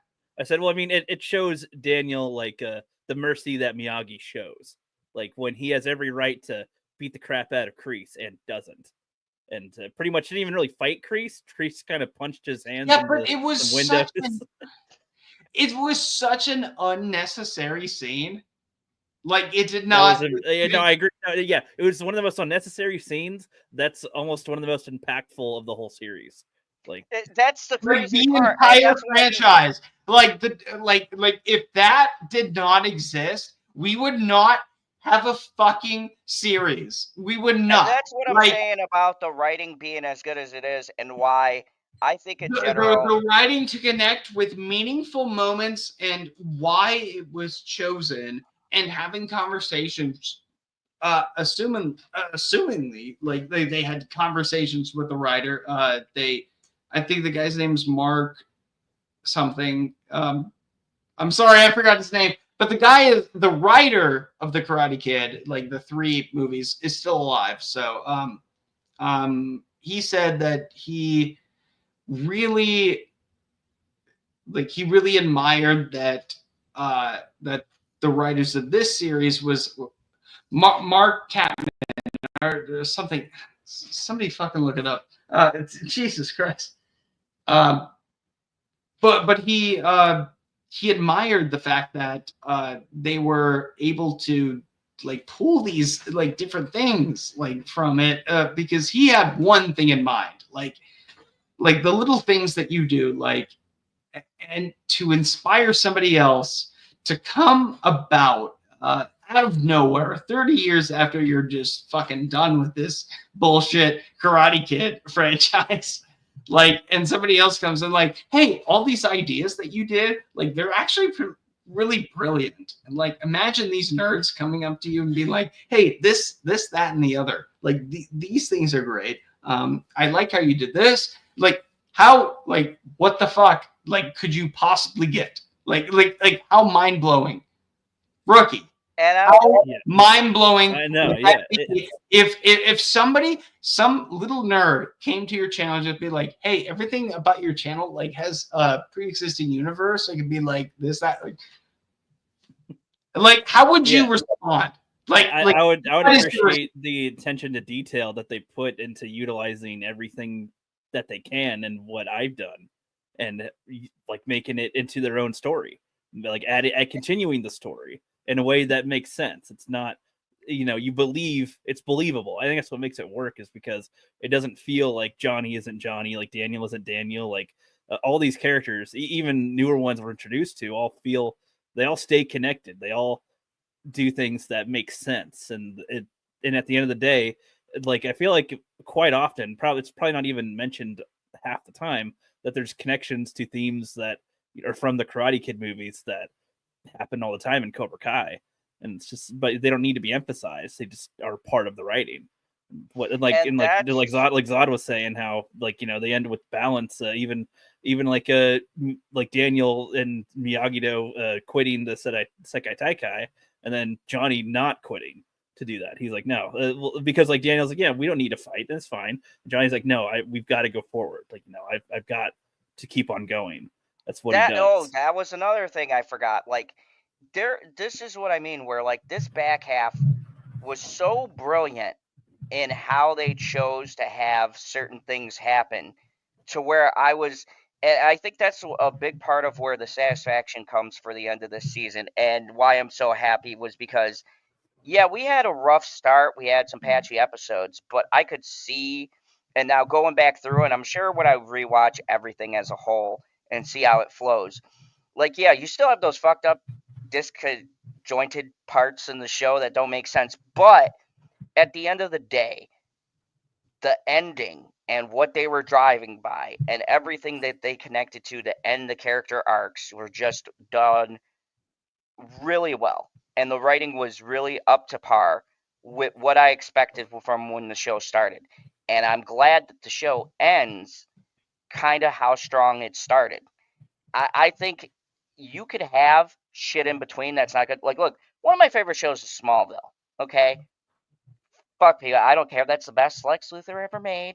Michael Rosenbaum was the greatest Lex Luthor. Now, Nicholas Hoult gives me some hope, but we'll see. Anyways, the thing with Smallville that I loved was that even with the fact that he wouldn't wear the fucking Superman suit, like, still, I liked how everything came full circle, and I loved the last episode. And I think that at the end of the day, like, they brought everything connected. What I call it, the greatest finale of all time. No, there were better seasons, but I do think it was a satisfying wrap up, and that's what I liked about this show. At the end of the day, it started strong and it ended strong, and that lands on its feet. It landed on its feet, and that's the most you can hope out of television these days. I mean, that's. I'm sorry. Go ahead. If you had something, but I really wanted to. Go ahead. No, go ahead. What were you gonna say? That's not just something that you want to have happen on television. It's something that you want to have happen in any franchise. And this came out, I said this earlier in the stream, this came out like 5 months after The Last Jedi came out. And that we were all, I remember when I first heard about that. Was a whole mess. That was a whole mess. Like, whether you like whether you liked it, whether you didn't like it, what it did do is that it completely shattered a fucking united community. Like it really did. And it was really sad. Like it politicized it. Like but at the end of the day, when it could have not been. But then 5 months later, you come out with something on, like, not on the big screen, but on fucking YouTube, where these YouTubers were talking about The Last Jedi. You all of a sudden, oh, what's Cobra Kai? Karate Kid? Oh, what's that? Let's click on that. The first 2 episodes are free. Holy shit, this is the best thing I've ever seen in my goddamn life. This is amazing. The first line from this guy, like, is like, oh, great, more immigrants. like that's the first line from Johnny Lawrence. Like, it's just like, politically correct shit is not going to be this. They even got the guy that says, "Put him in a body bag." Yeah, body bag. Yeah, I didn't even know that. Tom told me that. I was like, "What? What are you talking about?" Oh shit! I don't even remember that. Okay. Oh, you didn't even know the body bag thing. But I don't remember. I don't remember going off like The Last Jedi, and then like months later, like, you know, we hear about, you know, Ethan Van Sciver. We hear about world class bullshitters. Jeff is a good friend of mine. I love him. And then we hear Geeks and Gamers, and then I come out with my bullshit. You know the story. But the thing is, just off the cuff of something so shitty that we all like we both. I think it's safe to say that a lot of people loved Star Wars before it got to shit, and they loved the Karate Kid. Like these are the same camps of people, you know, like with the 80s and 70s nostalgia. You know, they love the Karate Kid. Empire Strikes Back was in 1980, but like Return of the Jedi was like the year before the Karate Kid. And this is after the Karate Kid reboot in like 2010 or something too. Oh God! Yeah. Oh, well, this did follow that, but like you have to remember. Well, what I was trying to say was that when the Karate Kid came out, Empire Strikes Back was, you know, like the year before. No, I'm sorry. No, Return of the Jedi was the 1983. So like you have these same groups of people who are fans of both franchises, and you see like what's happened to one, and you see the outrage, and you see what happened to, you know, this whole fucking community. But then not too long after that, you see something on YouTube like, oh, Cobra Kai, what the fuck? Click. Oh, Ralph Macchio. YouTube not having a good history with good content on their movie. While they're searching through like the Geeks and Gamers shit, like what I was doing, I saw Cobra Kai. I was like, what the fuck is going on? And I was like, this isn't real. I remember. I'll give it a shot, and then it was the best fucking thing in the world. I remember thinking that after being burned by Star Wars, I was super pessimistic, where I'm like, oh, here we go, another franchise they're resurrecting. This is gonna be. There's Ghostbusters and a couple other shit ones too around the time. So there's been a couple we can reference that were bad. Yeah. Yeah, this was around. Because you had the 2010 Ghostbusters, or as I like to call it, Women Busters. Yeah. Girl Power Busters. Powerpuff Chicks. Ball Busters. Yeah. The Ball Busters. Dude, Chris Hemsworth got so shit on in that movie. That's the guy I feel so bad for him, because he had to have known, like, he was probably excited going, I'm going to be in a Ghostbuster movie. And then he looked at the fucking script and he's like, oh man, nope, I can't get out of this. Like, I'm fucking stuck with these fucking mean cunts. I'm sorry, but half of the bitches in that movie, they were fucking terrible people.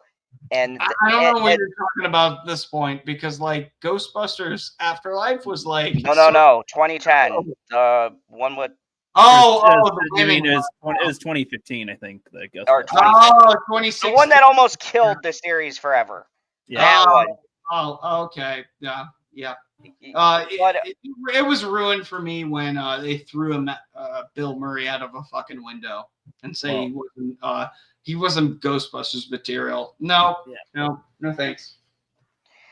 But anyways, I'm gonna start to wrap this up because we've been going for 3 hours, and I've got to take a nap because I'm like a bear.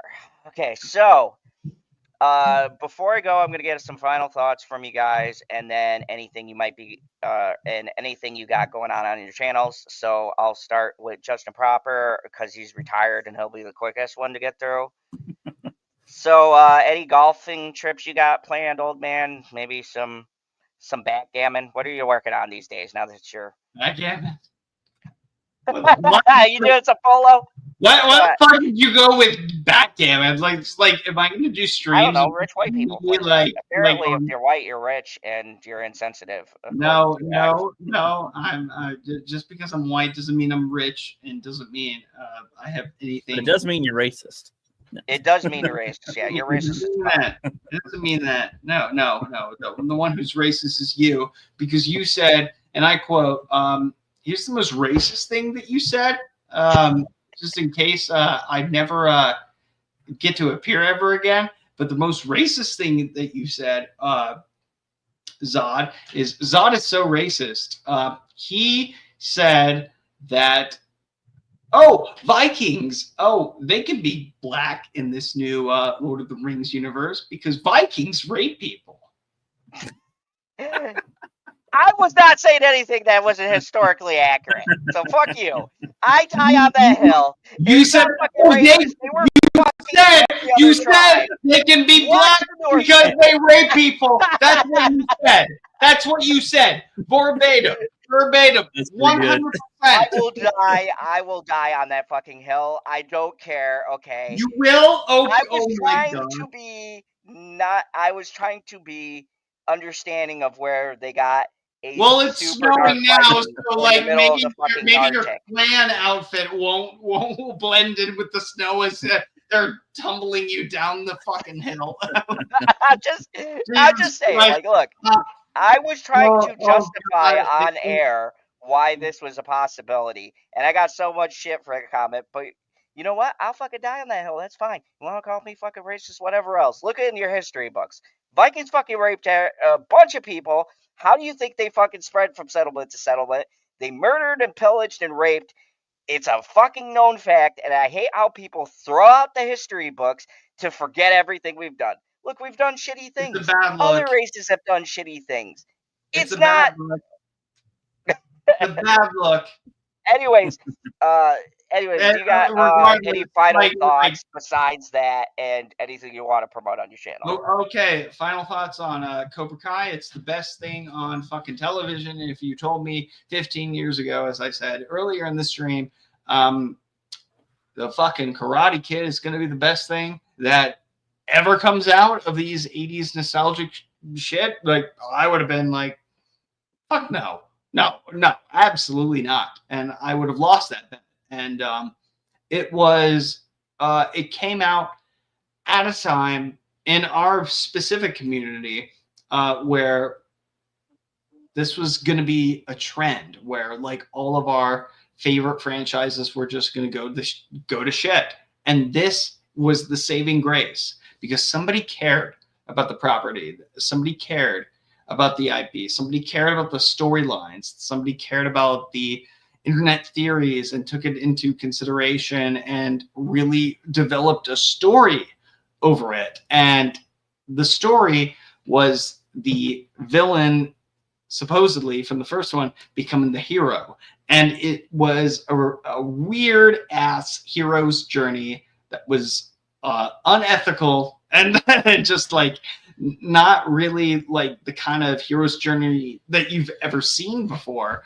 But it happened at a point where that sort of journey was inconceivable in a way. And a lot of, I see like a lot of movies like sort of take that safe route, because it is safe.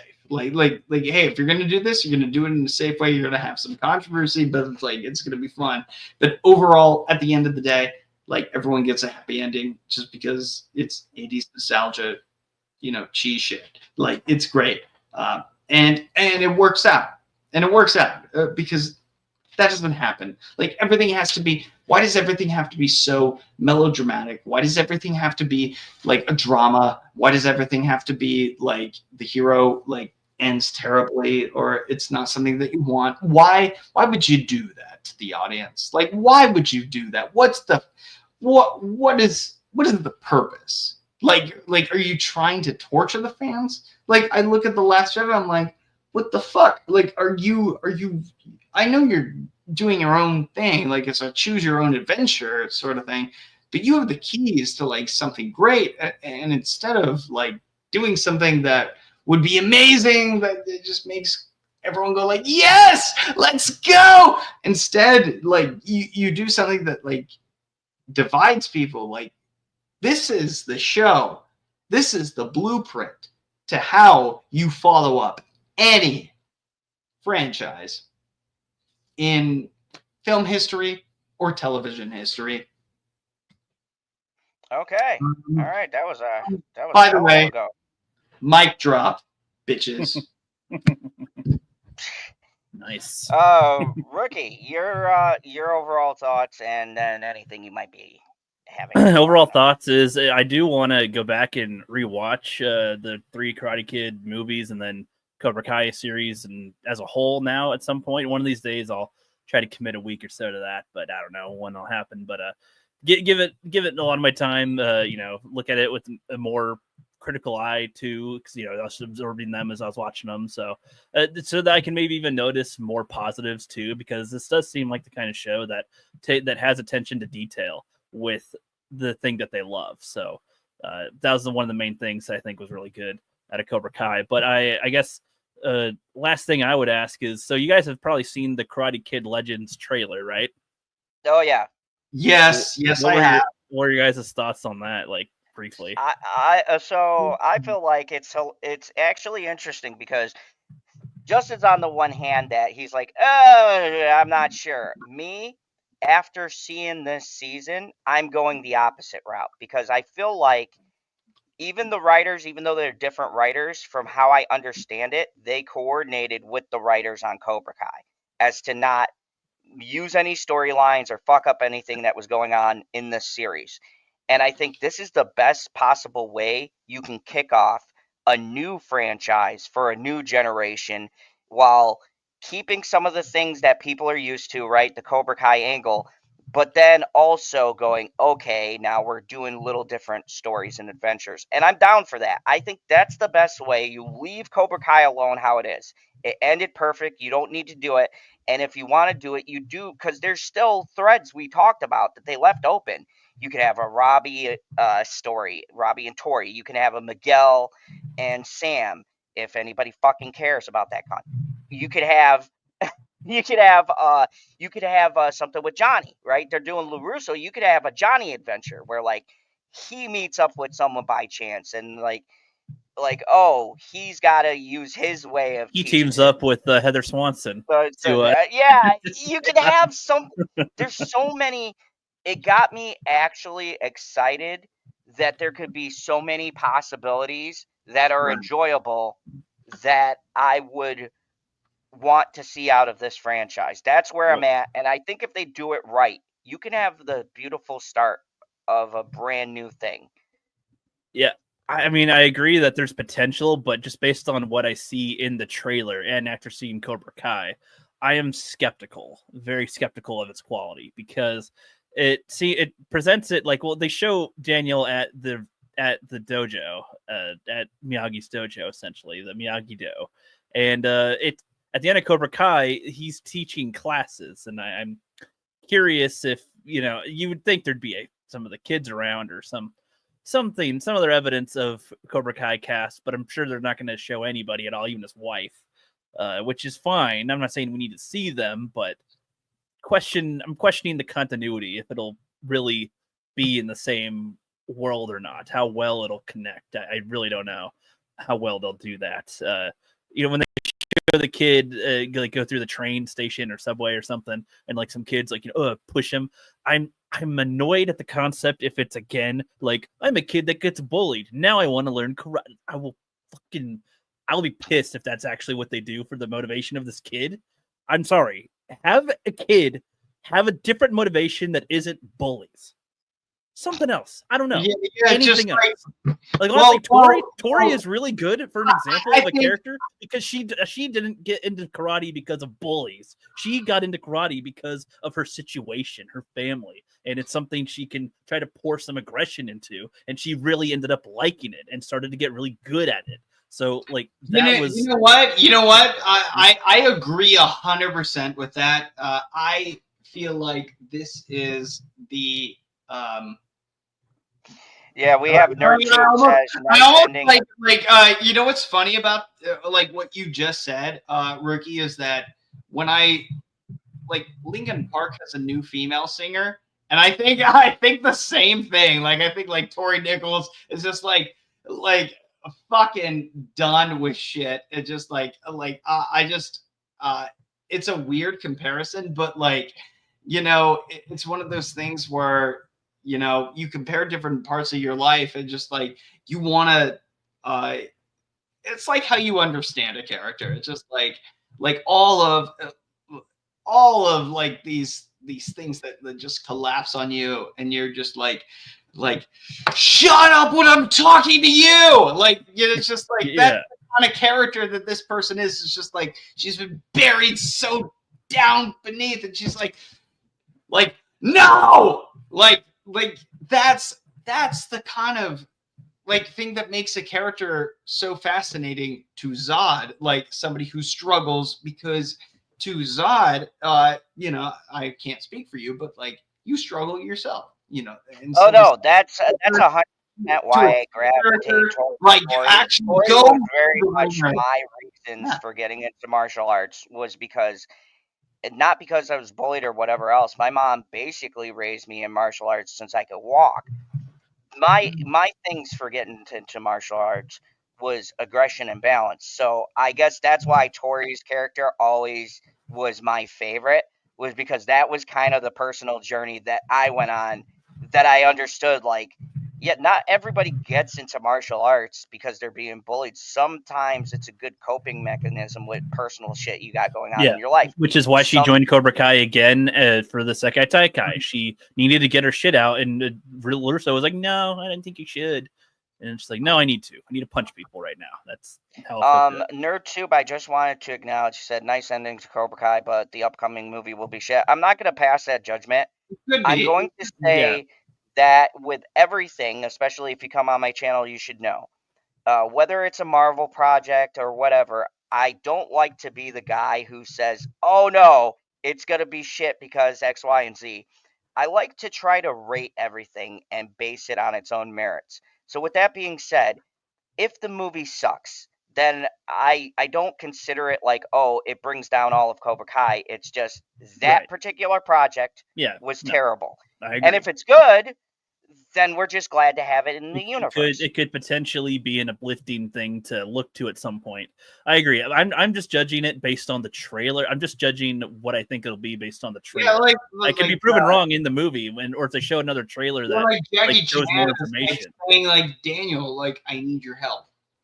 Yeah, like I don't know. I want. It seems like the kid. It just seems like the typical formula where it's like, he's got a kid who, I don't know, is getting bullied or something. I don't know. It needs to win prize money. I don't know. And he's like, I know there's going to be a lot of people that are tougher than him, so I need somebody that can help train him, I guess. And then fight in a tournament of some kind. And it's like, I don't know. I really, that's what I get the impression of on the trailer, and I feel like that is pretty weak. Yeah, like Kung Fu and karate, like let's combine the two. Well, that could be fine. Like, why do you need Daniel in this? This is a sequel to the Karate Kid from 2010. Like, it's just to like Karate Kid Legends. Like, I don't know. Like, okay, we're gonna do this same thing without Will Smith's kid. And we're gonna have this Karate Kid, like I remember the in like 2023 or something that they were casting this, and I'm like, well, I'm not Asian, I'm not young, like I can't do it. Right. Like I was like, I looked at that casting call, I was like, we're looking for the next guy, and okay, cool. But the next Karate Kid was already in Cobra Kai, so this is that's kind epilogue. This is just he's got his own. He's got a daughter. He's got a son. An unnecessary like extra bonus epilogue. Like I agree. Yeah. Well, that's sort of the thing too. Cobra Kai presented so many payoffs and Miyagi related developments, especially for Daniel. And you know the Miyagi like thing where he's trying to investigate his past, I think would have been an interesting sort of plug to further go into. Like I think it might have been better to end Cobra Kai with that thread still unsure. Like maybe he got some confirmation that okay, he wasn't like a killer, but there's still some parts of Miyagi that I don't understand, like that he learns and wants to find more information on, but doesn't get to find out in Cobra Kai. Does not get to figure that out. So that leaves room to discover it in the movie where you get Jackie Chan coming in and explaining some of that stuff. And then maybe you can have there be more of a reason, but it seems like, I assume Daniel's got to travel international again. Maybe. Do they go to if they go to Okinawa, is this, if this is after Cobra Kai, is Sam going to be there? Cause she's in Okinawa. But I don't think they're gonna. And if they don't acknowledge, my point is, I don't think they'll acknowledge Cobra Kai that much. They might give a name drop at best, but I don't think they really will acknowledge it that much at all. And so I don't want continuity to be so fucked up. I want it to be at least able to exist in the same world, even if they don't reference each other, without it contradicting stuff. That's what I want. Yeah, and that's what I think that Sony's trying to do. Is that this is unrelated to Cobra Kai, but. Hey, remember Sony gave us the two best movies of all time, Morbius, which made more billion, and Craven. Best fucking comedies ever made. I will die on that hill. Craven? Oh, it's a great comedy. One of the best comedies that came out last year. Cool. I'll stick with the Craven classics and just stick with Scream and, Scary Movie or shit like that. No, I'm talking about Craven the Hunter when they were doing the whole villains. I know what you're talking about. Okay. Yeah. So I don't know. I'm mixed. But I think, but your fears are absolutely valid, though. I think that, going based off of the success of Cobra Kai, I think it would be a mistake to not at least take some sort of cameos, just at least acknowledging his wife. Like, okay, if I'm gonna help you, I gotta tell my wife Amanda that I'm gonna be gone, or gotta close my dojo for a bit to go help you. I don't know, even something like that, because. But I'm actually not even sure if this takes place after Cobra Kai or if this is pre-Cobra. No, this is supposed to take place years after, more towards present day. It seemed like it seemed sad, like when he's like, "You knew Miyagi," like as if it's like he's just depressed now or something. Like I don't know. That's the impression I got. That Daniel did not seem like he's in a good, living good. I don't know. Yeah, my thing is. I am curious because until the people who are coming up with these concepts let me down, I'm going to give it the benefit. Now, I don't blame people for being being cautious because we've seen this 1,000 times where they keep on going and they should have fucking stopped when the more you do with it, the more chances you have to fuck it up. So yep, and these are different writers too. And again, this seems like a a sequel to the 2010 Karate Kid, which nobody fucking liked that movie. Which was wrongly titled Karate Kid when he was not karate at all. Nerd brought that up. He said 2010 Kid still enrages me because it was kung fu, not karate, and to call the film Karate Kid was fucking stupid. Like, did they honestly not realize those are different words? Said in the trailer.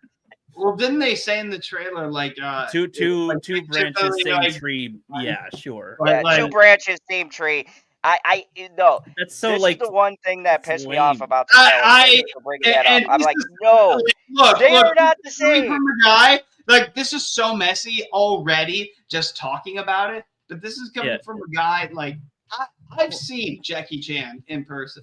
Like I've seen that, like, he has like a hole in his head, like, because of an injury that he had. Like he's been through a lot. Like, so to say that he is not qualified to, like, even be doing this, like, even back in 2010 is ridiculous. Like, no, I never had. I said Jackie Chan was. But now we're acknowledging that, like, there are two different things, like the Karate Kid and Kung Fu. Like, we need to combine the styles. Like, it seems like it's like they already did that with Cobra Kai. Like Miyagi-Do and Cobra Kai, they did that. They did this. Go ahead, rookie. Like, you seem like you're. They did this same thing to have, like, without it being literally the same route. They had Cobra Kai fused with Miyagi-Do. They've literally done this thing. Kung Fu and karate are just, why not just have jiu-jitsu in here? What does it matter?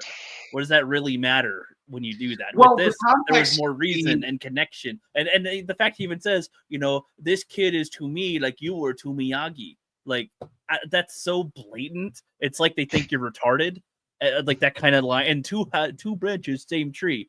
That sounds like philosophically amazing, sure. But what we've seen in Cobra Kai already, they've trumped that many times over with their philosophy. They've already proved it in the season finale. So what are we going to get? They're not the same people who've done Cobra Kai are not attached to this, so that's why it's like so concerning. I'm like, why? Why would you? It's just unnecessary. It's so unnecessary. I don't understand the motivation for this. What made them want to do? You guys to revitalize this shit, to make this goddamn movie to begin with, like, even a possibility. Like, and they're probably, like, borrowing from their sets because they fucking want to save on the budget. But it's like, why are you borrowing these ideas? You are, as you said, rookie, they're not treading any ground that they've already done in Cobra Kai. It doesn't make any sense. If this was like is that this movie has no reason to exist. If this was like, okay, you know what? The Sekai Taikai inspired these two small nations that were at war with each other. They're gonna settle it with the karate tournament instead of killing each other. So we need to have the best. Oh yes. We need the new Karate Kid to do it. Whatever team over there is really strong. This isn't. No. I'm kidding, but that's what it seems like they would do. Dude, Jeff, this will just be as simple as movie with you on the big screen. When does it come out? May 30th or something? It's soon. It's soon. You visited me in Ohio. I kind of want to visit fucking Seattle or Portland, Oregon, or where the fuck stupid shit you're in, and I want to see this shit with you because holy shit, this seems awful. Zod, you're welcome too, I guess. I'm hoping it's good. I'm hoping I'm wrong. I'm hoping that they actually like wow me, like instead of even just meet minimal standards. I want it to be like they can do, like, have it be like you got Cobra Kai and revise that. You got this, and it's. Dude, everything is on your shoulders. You still got everything working for you. Cobra Kai, Karate Kid, whatever, this franchise, you can make movies, shows, whatever. If they make a movie and it doesn't, that'll probably be more known at this point now after Cobra Kai's success on streaming. And it'll be known as tanks. I don't know. Franchise. It'll kill the franchise. It'll make or break. It'll like, who will be interested in a Cobra Kai continuation if this was the first thing after it?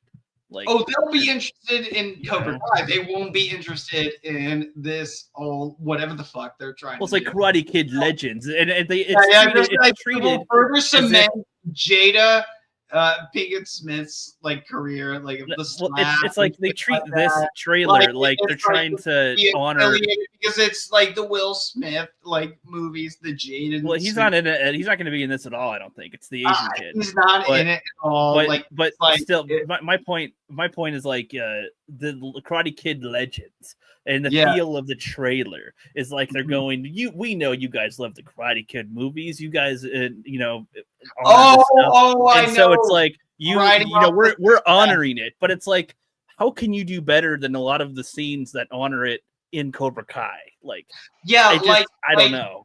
What can we do in 2 hours that we can't do in 6 seasons?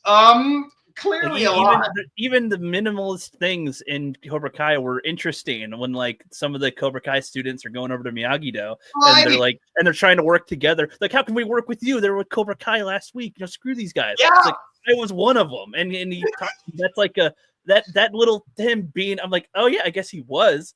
But you know, and then he talks about his experience with it and what that was, like small things, very small things.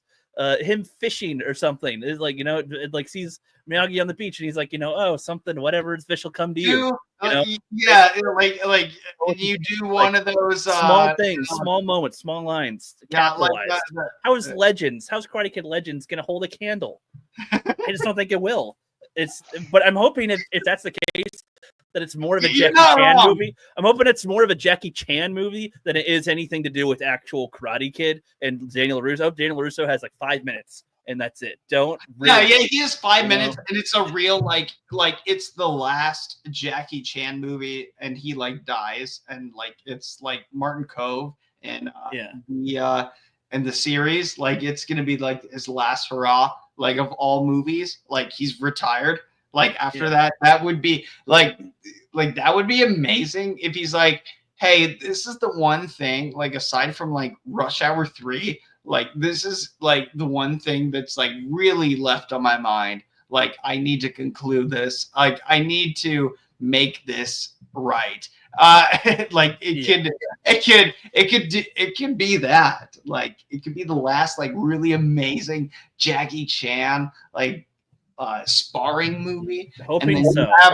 And then you have Daniel LaRusso there, like also like spar. Like this could be like, if I'm being completely honest, this could be either a complete piece of shit, or even if it is a complete piece of shit, we can have fun with it. We can just laugh at everything. Like let's just go into the movie theater and let's just enjoy every single bit, because like we're never going to see this in the theater ever again. Like we already know that Cobra Kai will, like, we have not seen it on theater, like on a big screen, which would be fucking fantastic. If you could see like episodes of like Breaking Bad or like the last episodes of Friends, like on the big screen, and having like a I did. That would be amazing. That would be amazing. Yeah. Actually, we hooked up. I think it was like my PlayStation 5, and we got on Netflix, and we watched one of the seasons of Cobra Kai. We watched the first couple of episodes on the fucking big screen. Oh, was it the first season? I think that was around the time of the third season. Yeah, so I was a little hyped off of that, which kind of upped my rating at the time, but it was because we watched the first episodes drop, or we watched the first few episodes when I was coming out of work, and I was like, so yeah, I got to see some Cobra Kai episodes on the big screen. Yeah. I'm here to tell you, it's fucking awesome. Yeah. But okay, I want to try to round this out because at the end of sorry. This would the wife is calling. Last thing I'll say is that this is just, as I said before, an epilogue. Like this is just for fun. Like we can't, like, nothing. This movie, like, no matter how good or bad this movie is, if it's good, it'll elevate it. The series of Cobra Kai and the goodwill that we had, but with different creators, they have a different vision. So we're going to see what they have planned and how they redeem the Jackie Chaniverse of this shit. And then we'll see. Yeah. Like we'll see what happens. God damn it! Everything's got a universe now.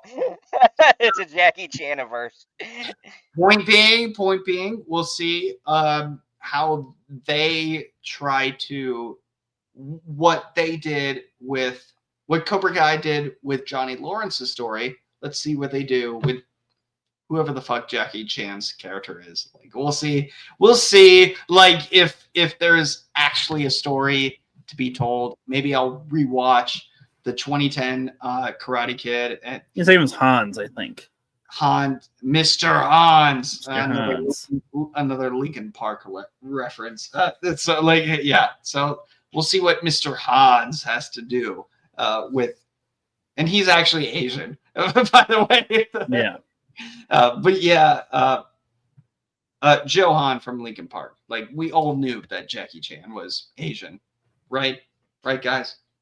Yeah. Oh yeah. Yeah. I think I didn't mistake him for black. Shadows,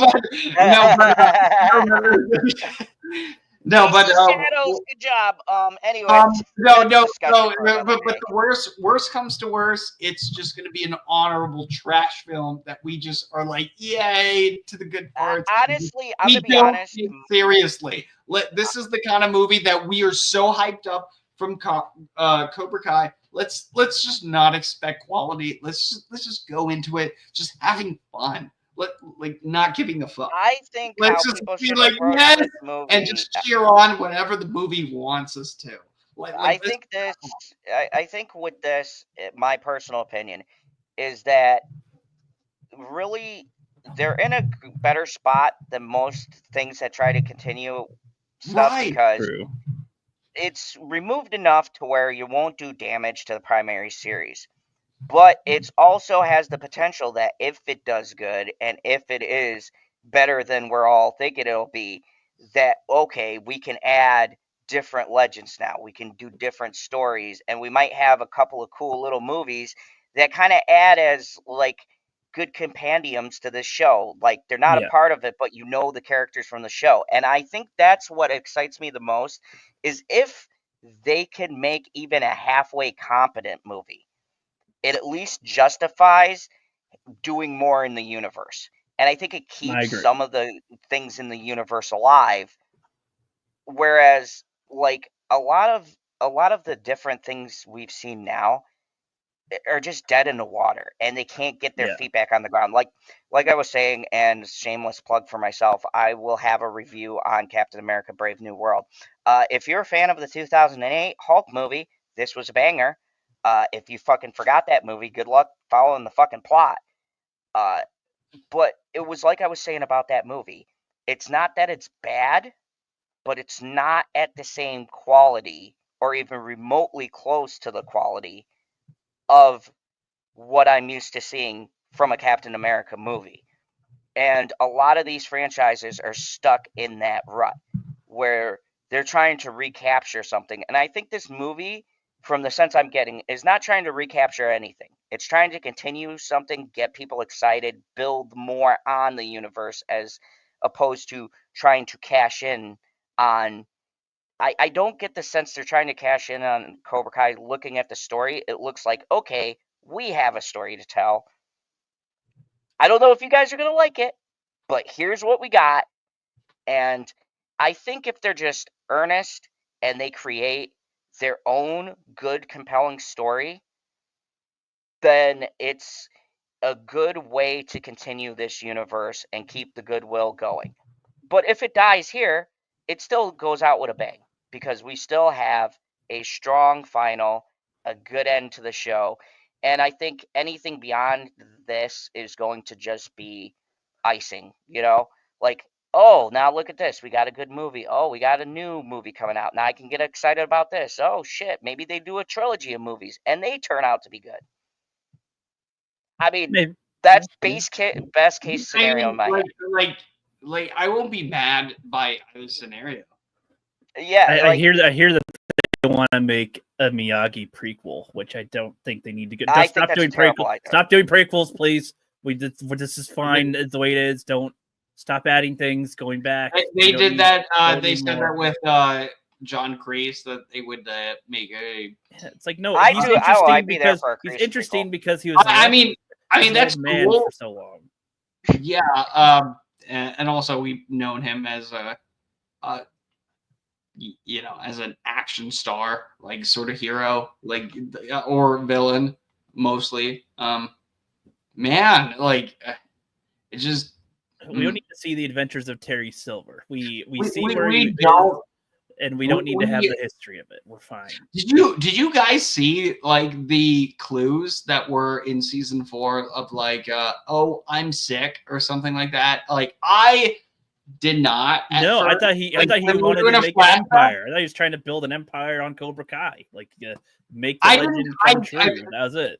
Just well, now that I go back through and I think about it, they did drop the hints that he was sick, the pills he was taking, all of that stuff, and then he stopped taking them, and it didn't click to me. But that's what I mean with the writing being strong, because it was hinted to. He was taking a lot of different prescriptions, and even when my mom went back through and watched it, because she's a CNA, she was like, "Oh shit!" She goes, "Is he dying?" I was like, "What are you talking about?" I mean, old people I didn't put it together pills, so I feel like that's not fair enough, because old people take a lot of pills for medications. That is not equal. They're obviously dying to me. If he's coughing a lot or something, that's more of an indication. That's more obvious. Yeah, he didn't do that. I feel like none of his motivations seem to be really, because I'm dying either. They're not. Yeah, it wasn't enough in season 6, it was like when they revealed that to you, it was like, oh, in case you were stupid.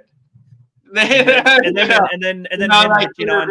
But it was nice to see him hitching on to the Iron Dragons. It's just like, I don't know, man. It's really, really kind of lame, and there wasn't any build up prior to that either. The Iron Dragons kind of show up as a concept, which is fine. But yeah, as far as Silver, I feel like they could have done better toward his end. But we're setting up is dying. But anyway, I know Zod wants to wrap up here. So, yeah, I know.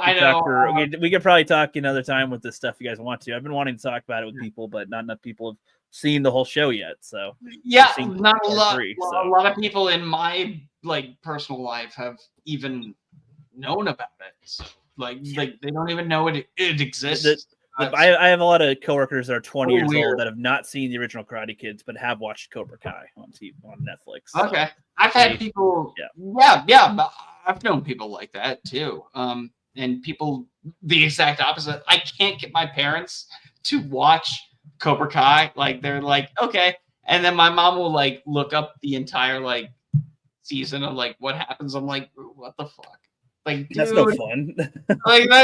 Yeah. My mom's no fun when it comes to that. She wants to know that Vader's Luke's father. Harry destroys all the Horcruxes. I know. Whatever. Yep. Dude. When I only knew of episode 1, I actually said, what happens to Anakin? And my uncle said, while watching A New Hope, he's like, "Oh, that's Anakin, that Darth Vader guy. That's Anakin." Like before episode 3 came out, I was like, I just watched episode 1. I was like, "What the fuck?" Can you imagine how you watch these things in a weird way? It kind of messes. That's the experience anyway. Yeah, the experience, but it can also create a very unique experience that isn't necessarily chronological when it should be. It could be okay, I got to experience this story how people experience. I'm just glad. Hold on. Like how people experience Cobra Kai and then watch the Karate Kid films. Okay, so because fuckers, I gotta go. To kind of cap this off, we all like to watch the show. At the end of the day, and I agree with Perp Minus comment here where he put Cobra Kai as peak. I agree with that. Because at the end of the day, it started strong and it went out strong. And I like to be able to recommend stuff where I go, yes, you can watch this show from beginning to end, and you can have a satisfying conclusion. You might have nitpicks in there. You might have shit you don't like.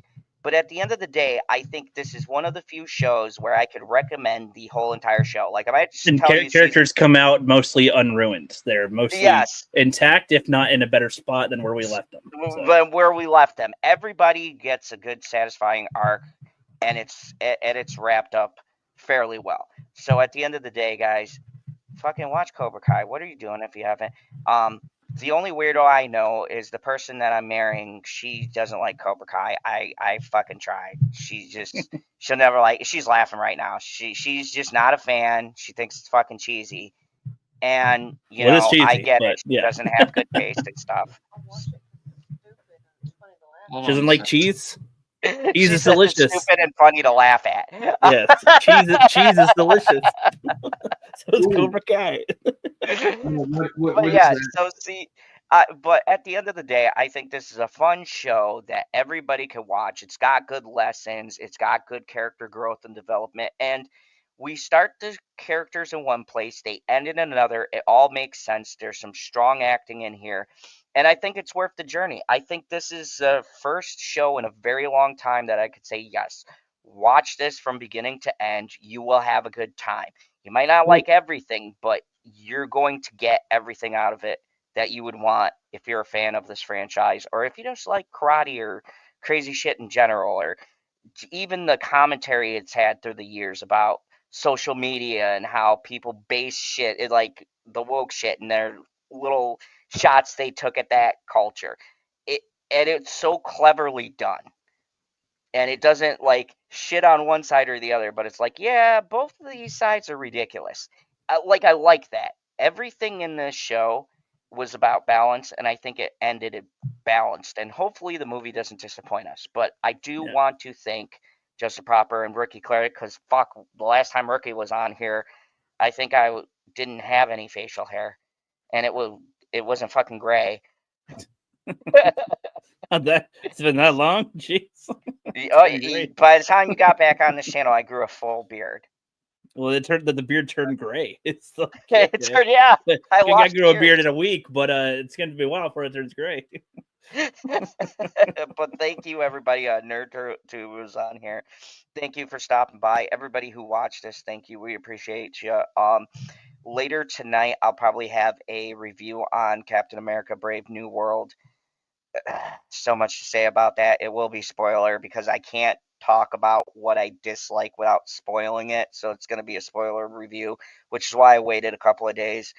I got some reviews for Couples I already did that one. Hard Eyes and The Gorge, which was a surprise good movie on Apple Plus with Anna Taylor-Joy and Miles Teller.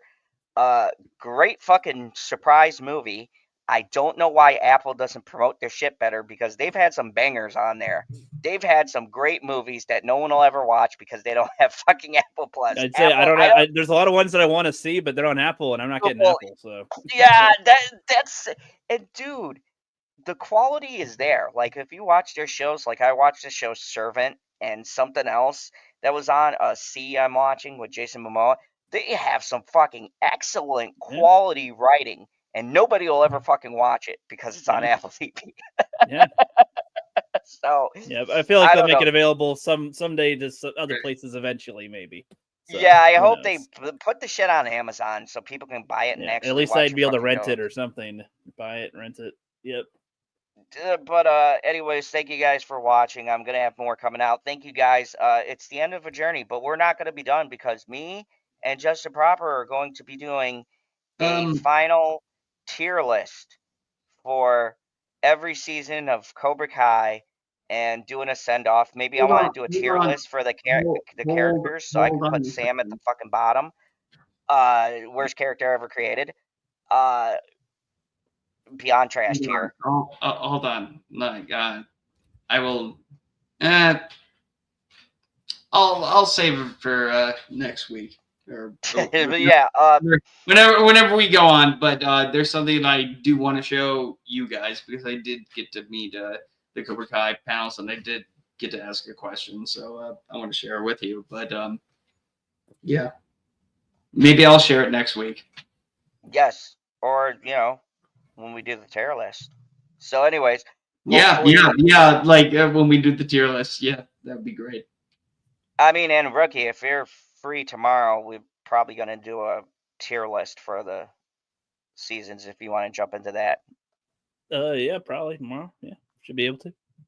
Nice. So, tomorrow I'll be doing the Cobra Kai tier list, and we'll we're just gonna finally send this show off, and I'm just glad we have something to talk about, and hopefully Dexter pulls out of the gutter because I original just sin started was watching Dexter. I just started watching it. I stop at bought it. I 7. bought it a long time ago, and I was like, I haven't checked that out yet. I'll watch some Oh, Dexter. you ever want to see how quickly a fucking show goes downhill? Oh my god.